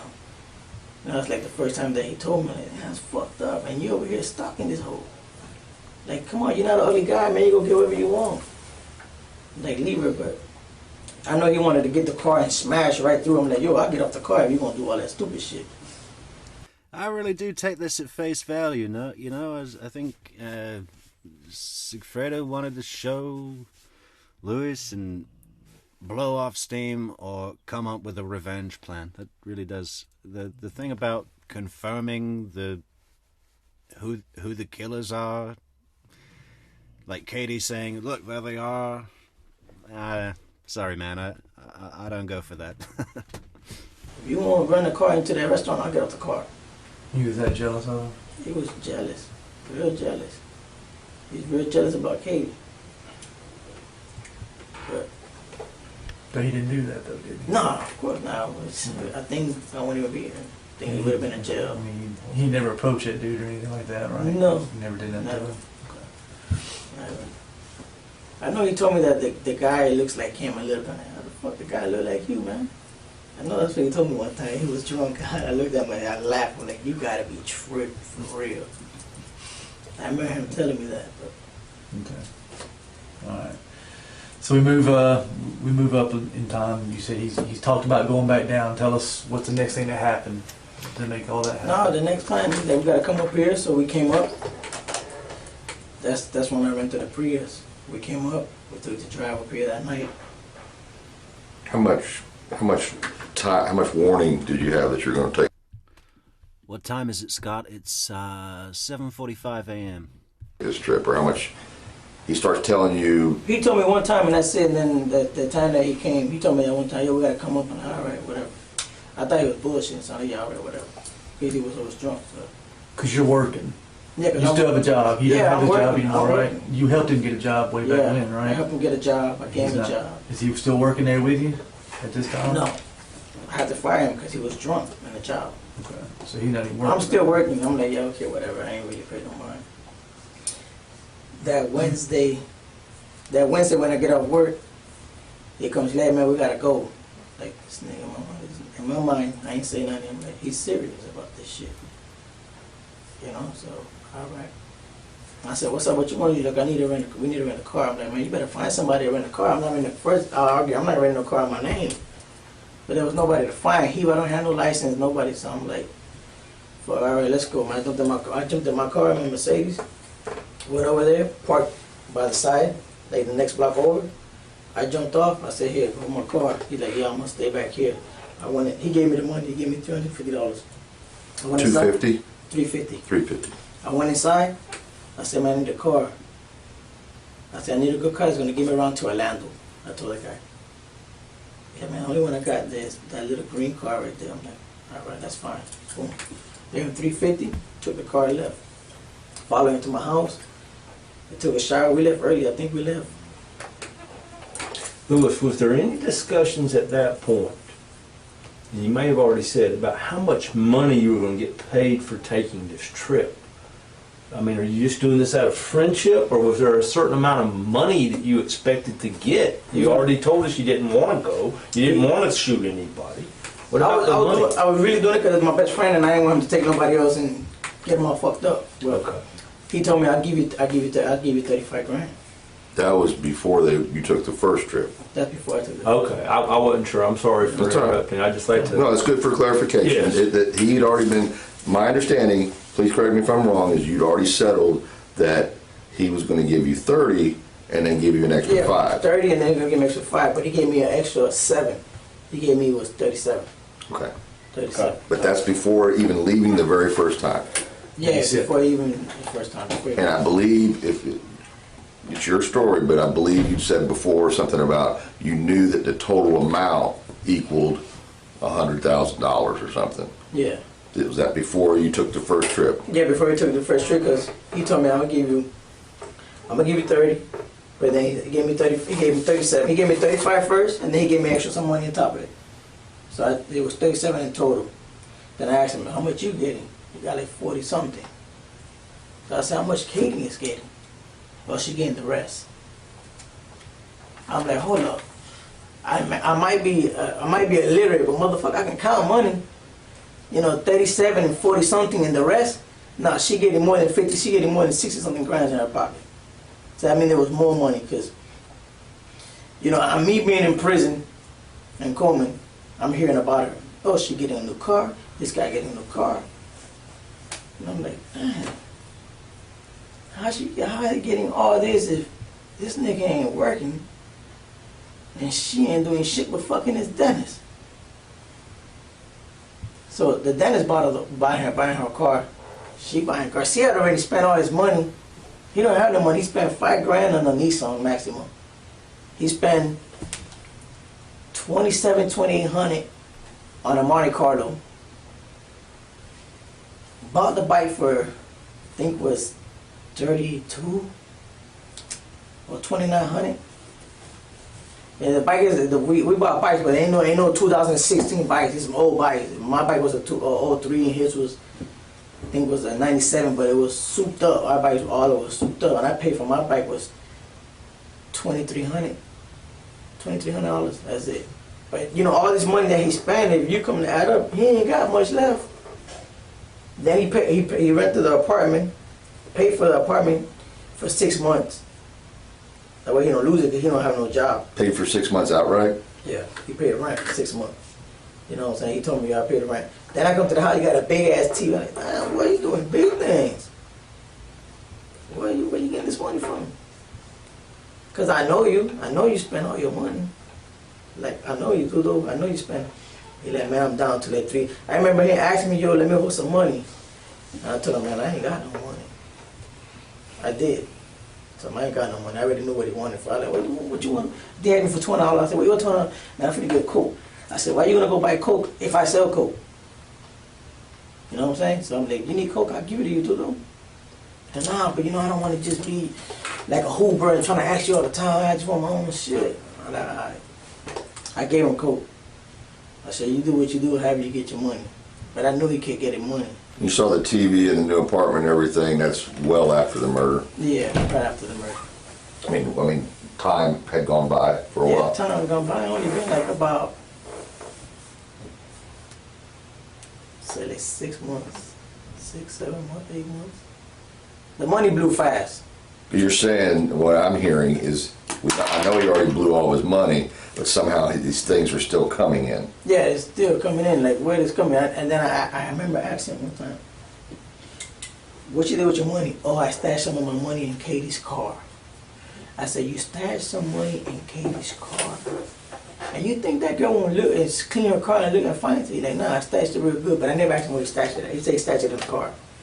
So I'm like, man, you was lying. In my mind, like, to me, he was lying to me because you kept getting money. You bought all these toys, man. You buying shit left and right. Your car, the Nissan broke down. You destroyed the car. You had to fix the transmission. You had to fix this.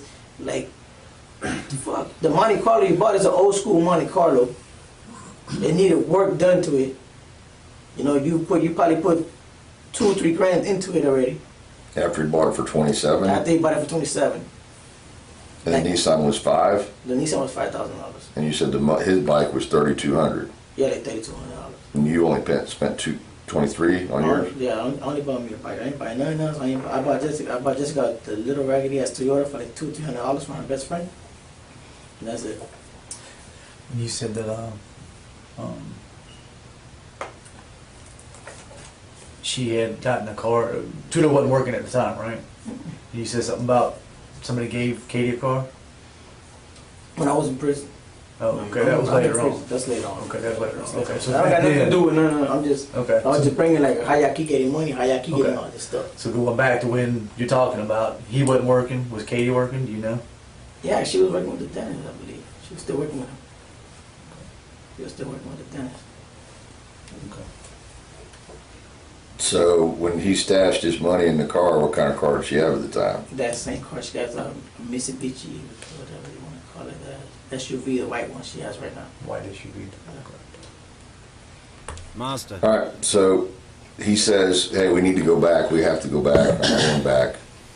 And the money's already been arranged from before. To make another trip, you're not going to get any. You're not going to get promised any more than what you were originally promised, which is 30 plus 5 plus 2. All right, so he basically says that you go to the rental car place, you get the Prius, you go drop your car off. Yeah. Is what I'm hearing. Yeah, yes, sir. Okay, and then what happens from there? Yeah, right. Nothing says professional like washing $100,000 in cash with dish soap and bagging it wet or slightly wet. Oh. We took off. We came up here. Same 2 guns? No more. It was just one gun.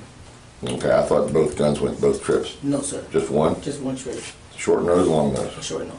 What happened to the long nose? Probably left it home. I don't know what he did with the long nose. You left it at home? No, he probably left it in his house. Okay. I don't know what he did. And we only took one gun. Okay, so short gun, the one you got from the black guy in the neighborhood for $150. Yes, sir. All right, and you haven't shot up all the bullets yet? Nobody shot either one of them? How do you even know it works? Because he shot a hole through the fucking car. That was an accident, though. I'm talking about before you even left Miami. Oh, no, he ain't even tested or nothing. Nobody tested it? Nobody tested it. It was tested in the car that day that he shot the hole through the... Okay, so That's it. and we'll get to that in a second, but basically you saying that you bought the gun, never test fired it, he never test fired it. Never. But that's the only gun you're bringing this time? That was the only gun we brought, just one gun.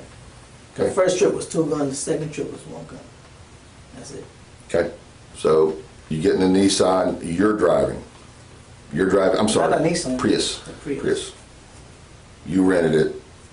You said something to them about he might drive it or no? Was he ever going to drive the Prius? No, I drove. He drove for a little bit. The night we left, he drove. He took off. But then he was drunk. He's like, you know what, man, you should drive because if we get pulled over, this car's not under my name, it's under your name. So I'm like, you know what, you're right. But then I tell him, I'm in probation, man. If we get pulled over, I'm going to go to jail. You're saying that to him? To him. And we get pulled over. Okay. So the day we get pulled over, the officer grabbed my license, came back, gave me a ticket, he's like, slow down, put your seatbelt. Gave me a speeding ticket. And I'm on my lap. I looked at Garcia and told him, this motherfucker didn't take me to jail.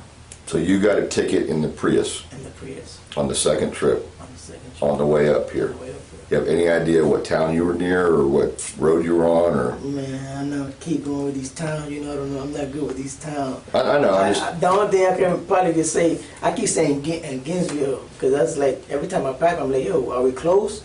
Every time I used to see, because it had a G on it, I'm saying, yo, we close? He's like, yeah, we like back in like an hour away from Tallahassee.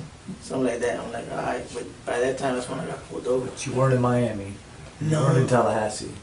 So were you on the interstate, you think? Yeah, I was in Gainesville. I asked him, because when we got pulled over, I'm like, yo, how long from here, where we get pulled over to Tallahassee? He's like, we got maybe like an hour or 2 hours, the most. The top was 2 hours. So I'm like, all right. I'm not trying to get pulled over. I know if I get pulled over again, we fuck. But when we get pulled over, I tell him, yo, this is a sign, man. We should just turn around. He's like, nah, man, fuck that. We up here. So we drove to Tallahassee. That's when everything happened. Okay. So you get to Tallahassee. He knows where he's going. You didn't drive the first time. So he knows where he's going. You know everything. When I'm driving, he's telling me where to go. Y'all end up at the same hotel? Same hotel. Same hotel. 109 or 110? Yeah. Same room and everything. Okay. And from that point, what do? You start doing coke and stuff again, or? Yeah, we started drinking, doing coke. I barely didn't sleep. What time did you get here to Tallahassee?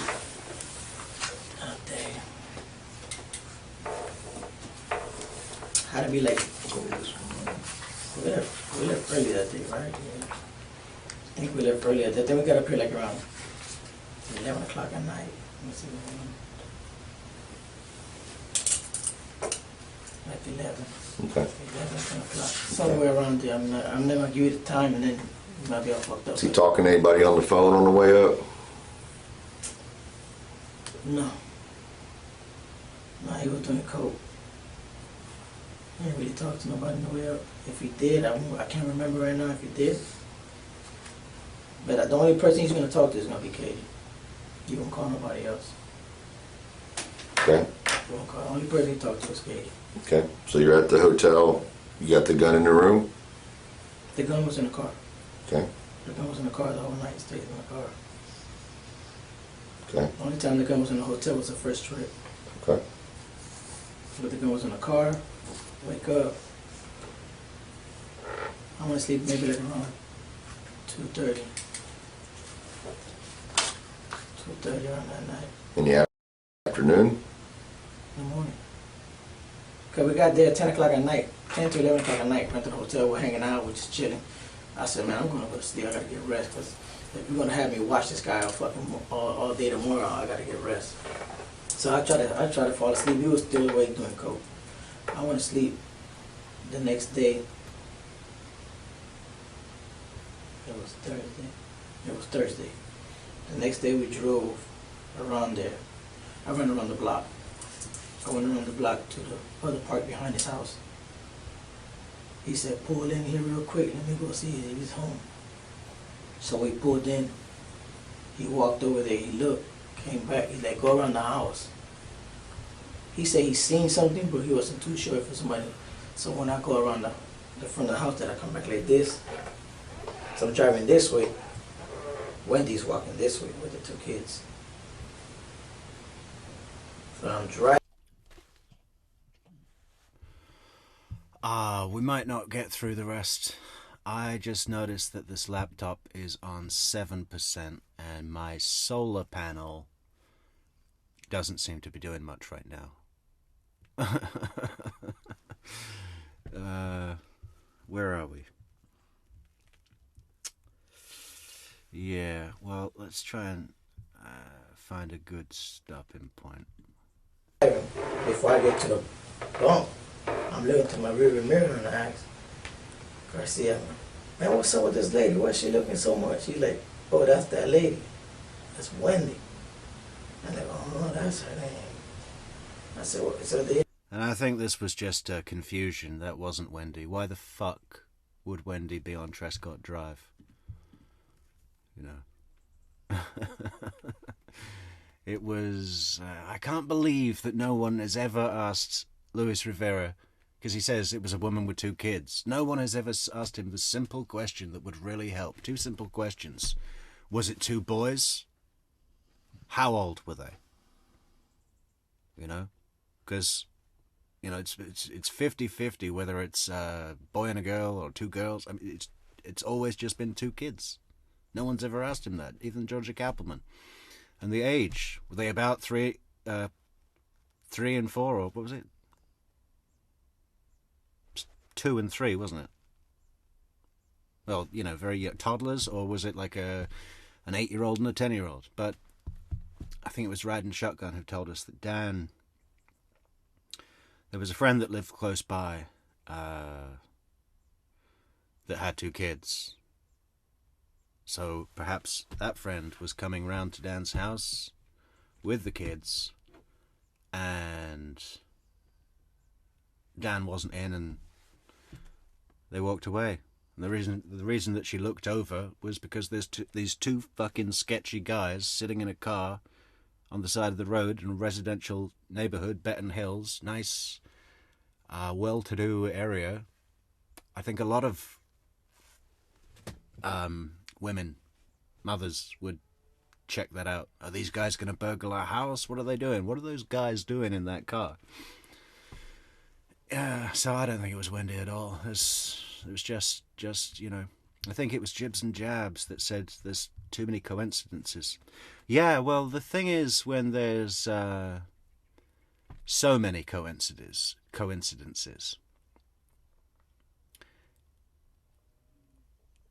and many of them are verifiable lies or falsehoods, it can be tempting to discredit every single coincidence that there is, right? But a certain percentage of them will be genuine coincidences, right? That's the trap we fall into with deception, is that, you know, stuff like my brain's failing a bit, but all the coincidences there are, we know what they are. But it's yeah. So, but that doesn't mean that every single coincidence is false. There still are genuine coincidences. That's just the nature of the universe, right?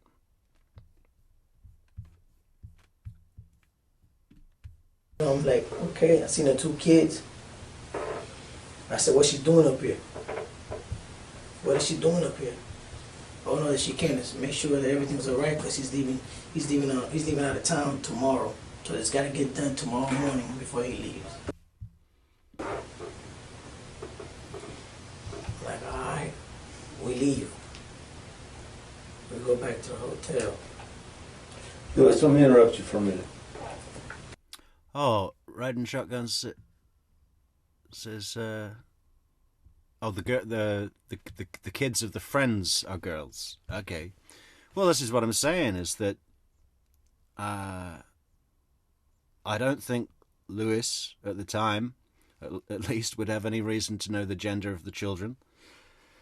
And no one's ever asked him what gender the children that he saw on Trescott were. And I just think that would be a really good question to ask him. If he said it was 2 boys, that would be supportive of it being Wendy, Ben, and Lincoln. If he said it was a boy and a girl, we know it's not. If he said it's 2 girls, we know it's not. It's a 1 in 3 shot. But yeah. Was there ever a phone call from anyone around the time Good night, Pinto. that you saw who he described to be? When she walked, as I'm looking at the rear mirror, I seen her walk a little bit further from her house, get on the phone. By the time we get to the hotel, he's talking to Katie.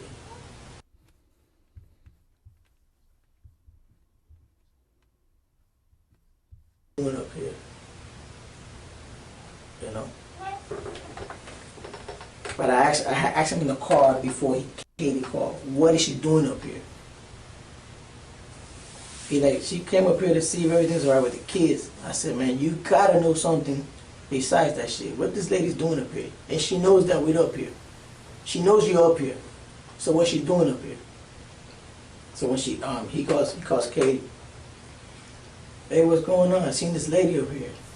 Oh no, she's making sure that bearing in mind all this shit, they're up here on a murder job, coked out the fucking brains, paranoid as fuck, feeling sketchy, you know.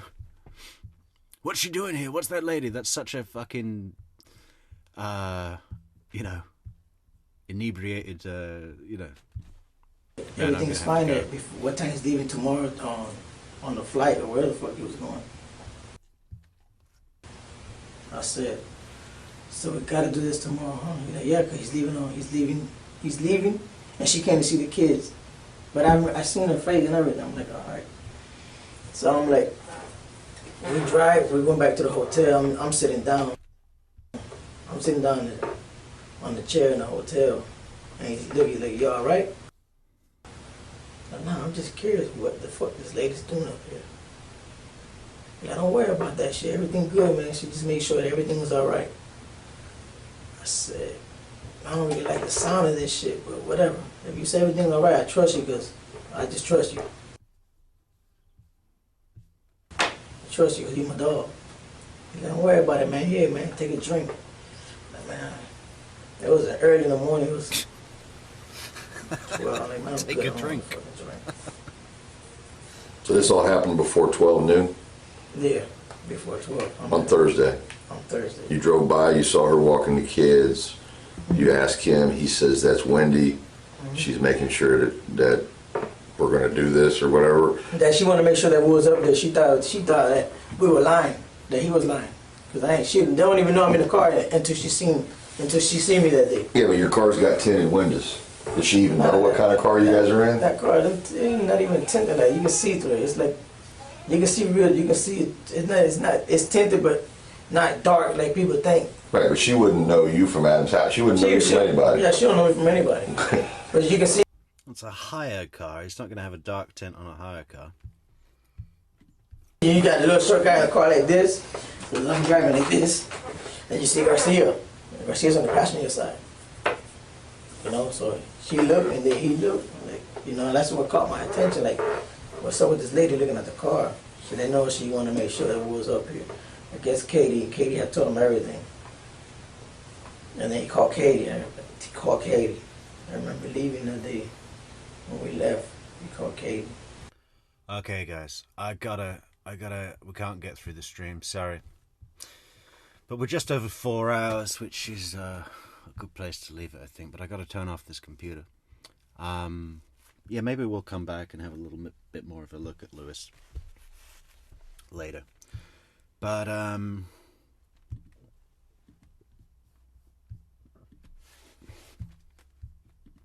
where's our channel page? Just a... Can we share that? Is it big enough?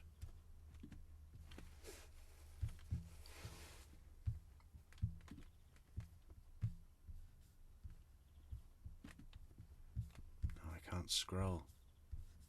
I don't know why I can't scroll. There.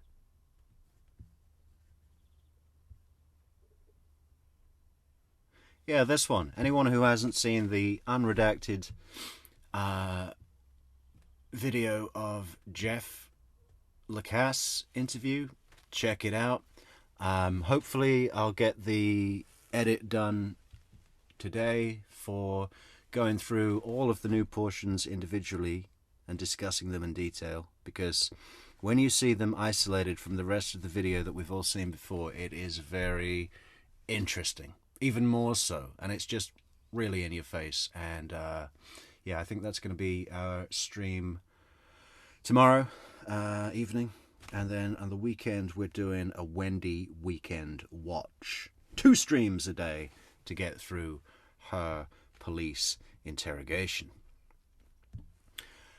Okay, guys. Thank you, everybody in chat. Thank you to the supporters, the moderators, the super sticker givers, and the super chatters. Remember to like, share, leave a comment. Leave a like on your way out if you haven't done so already. Show me your big thumb.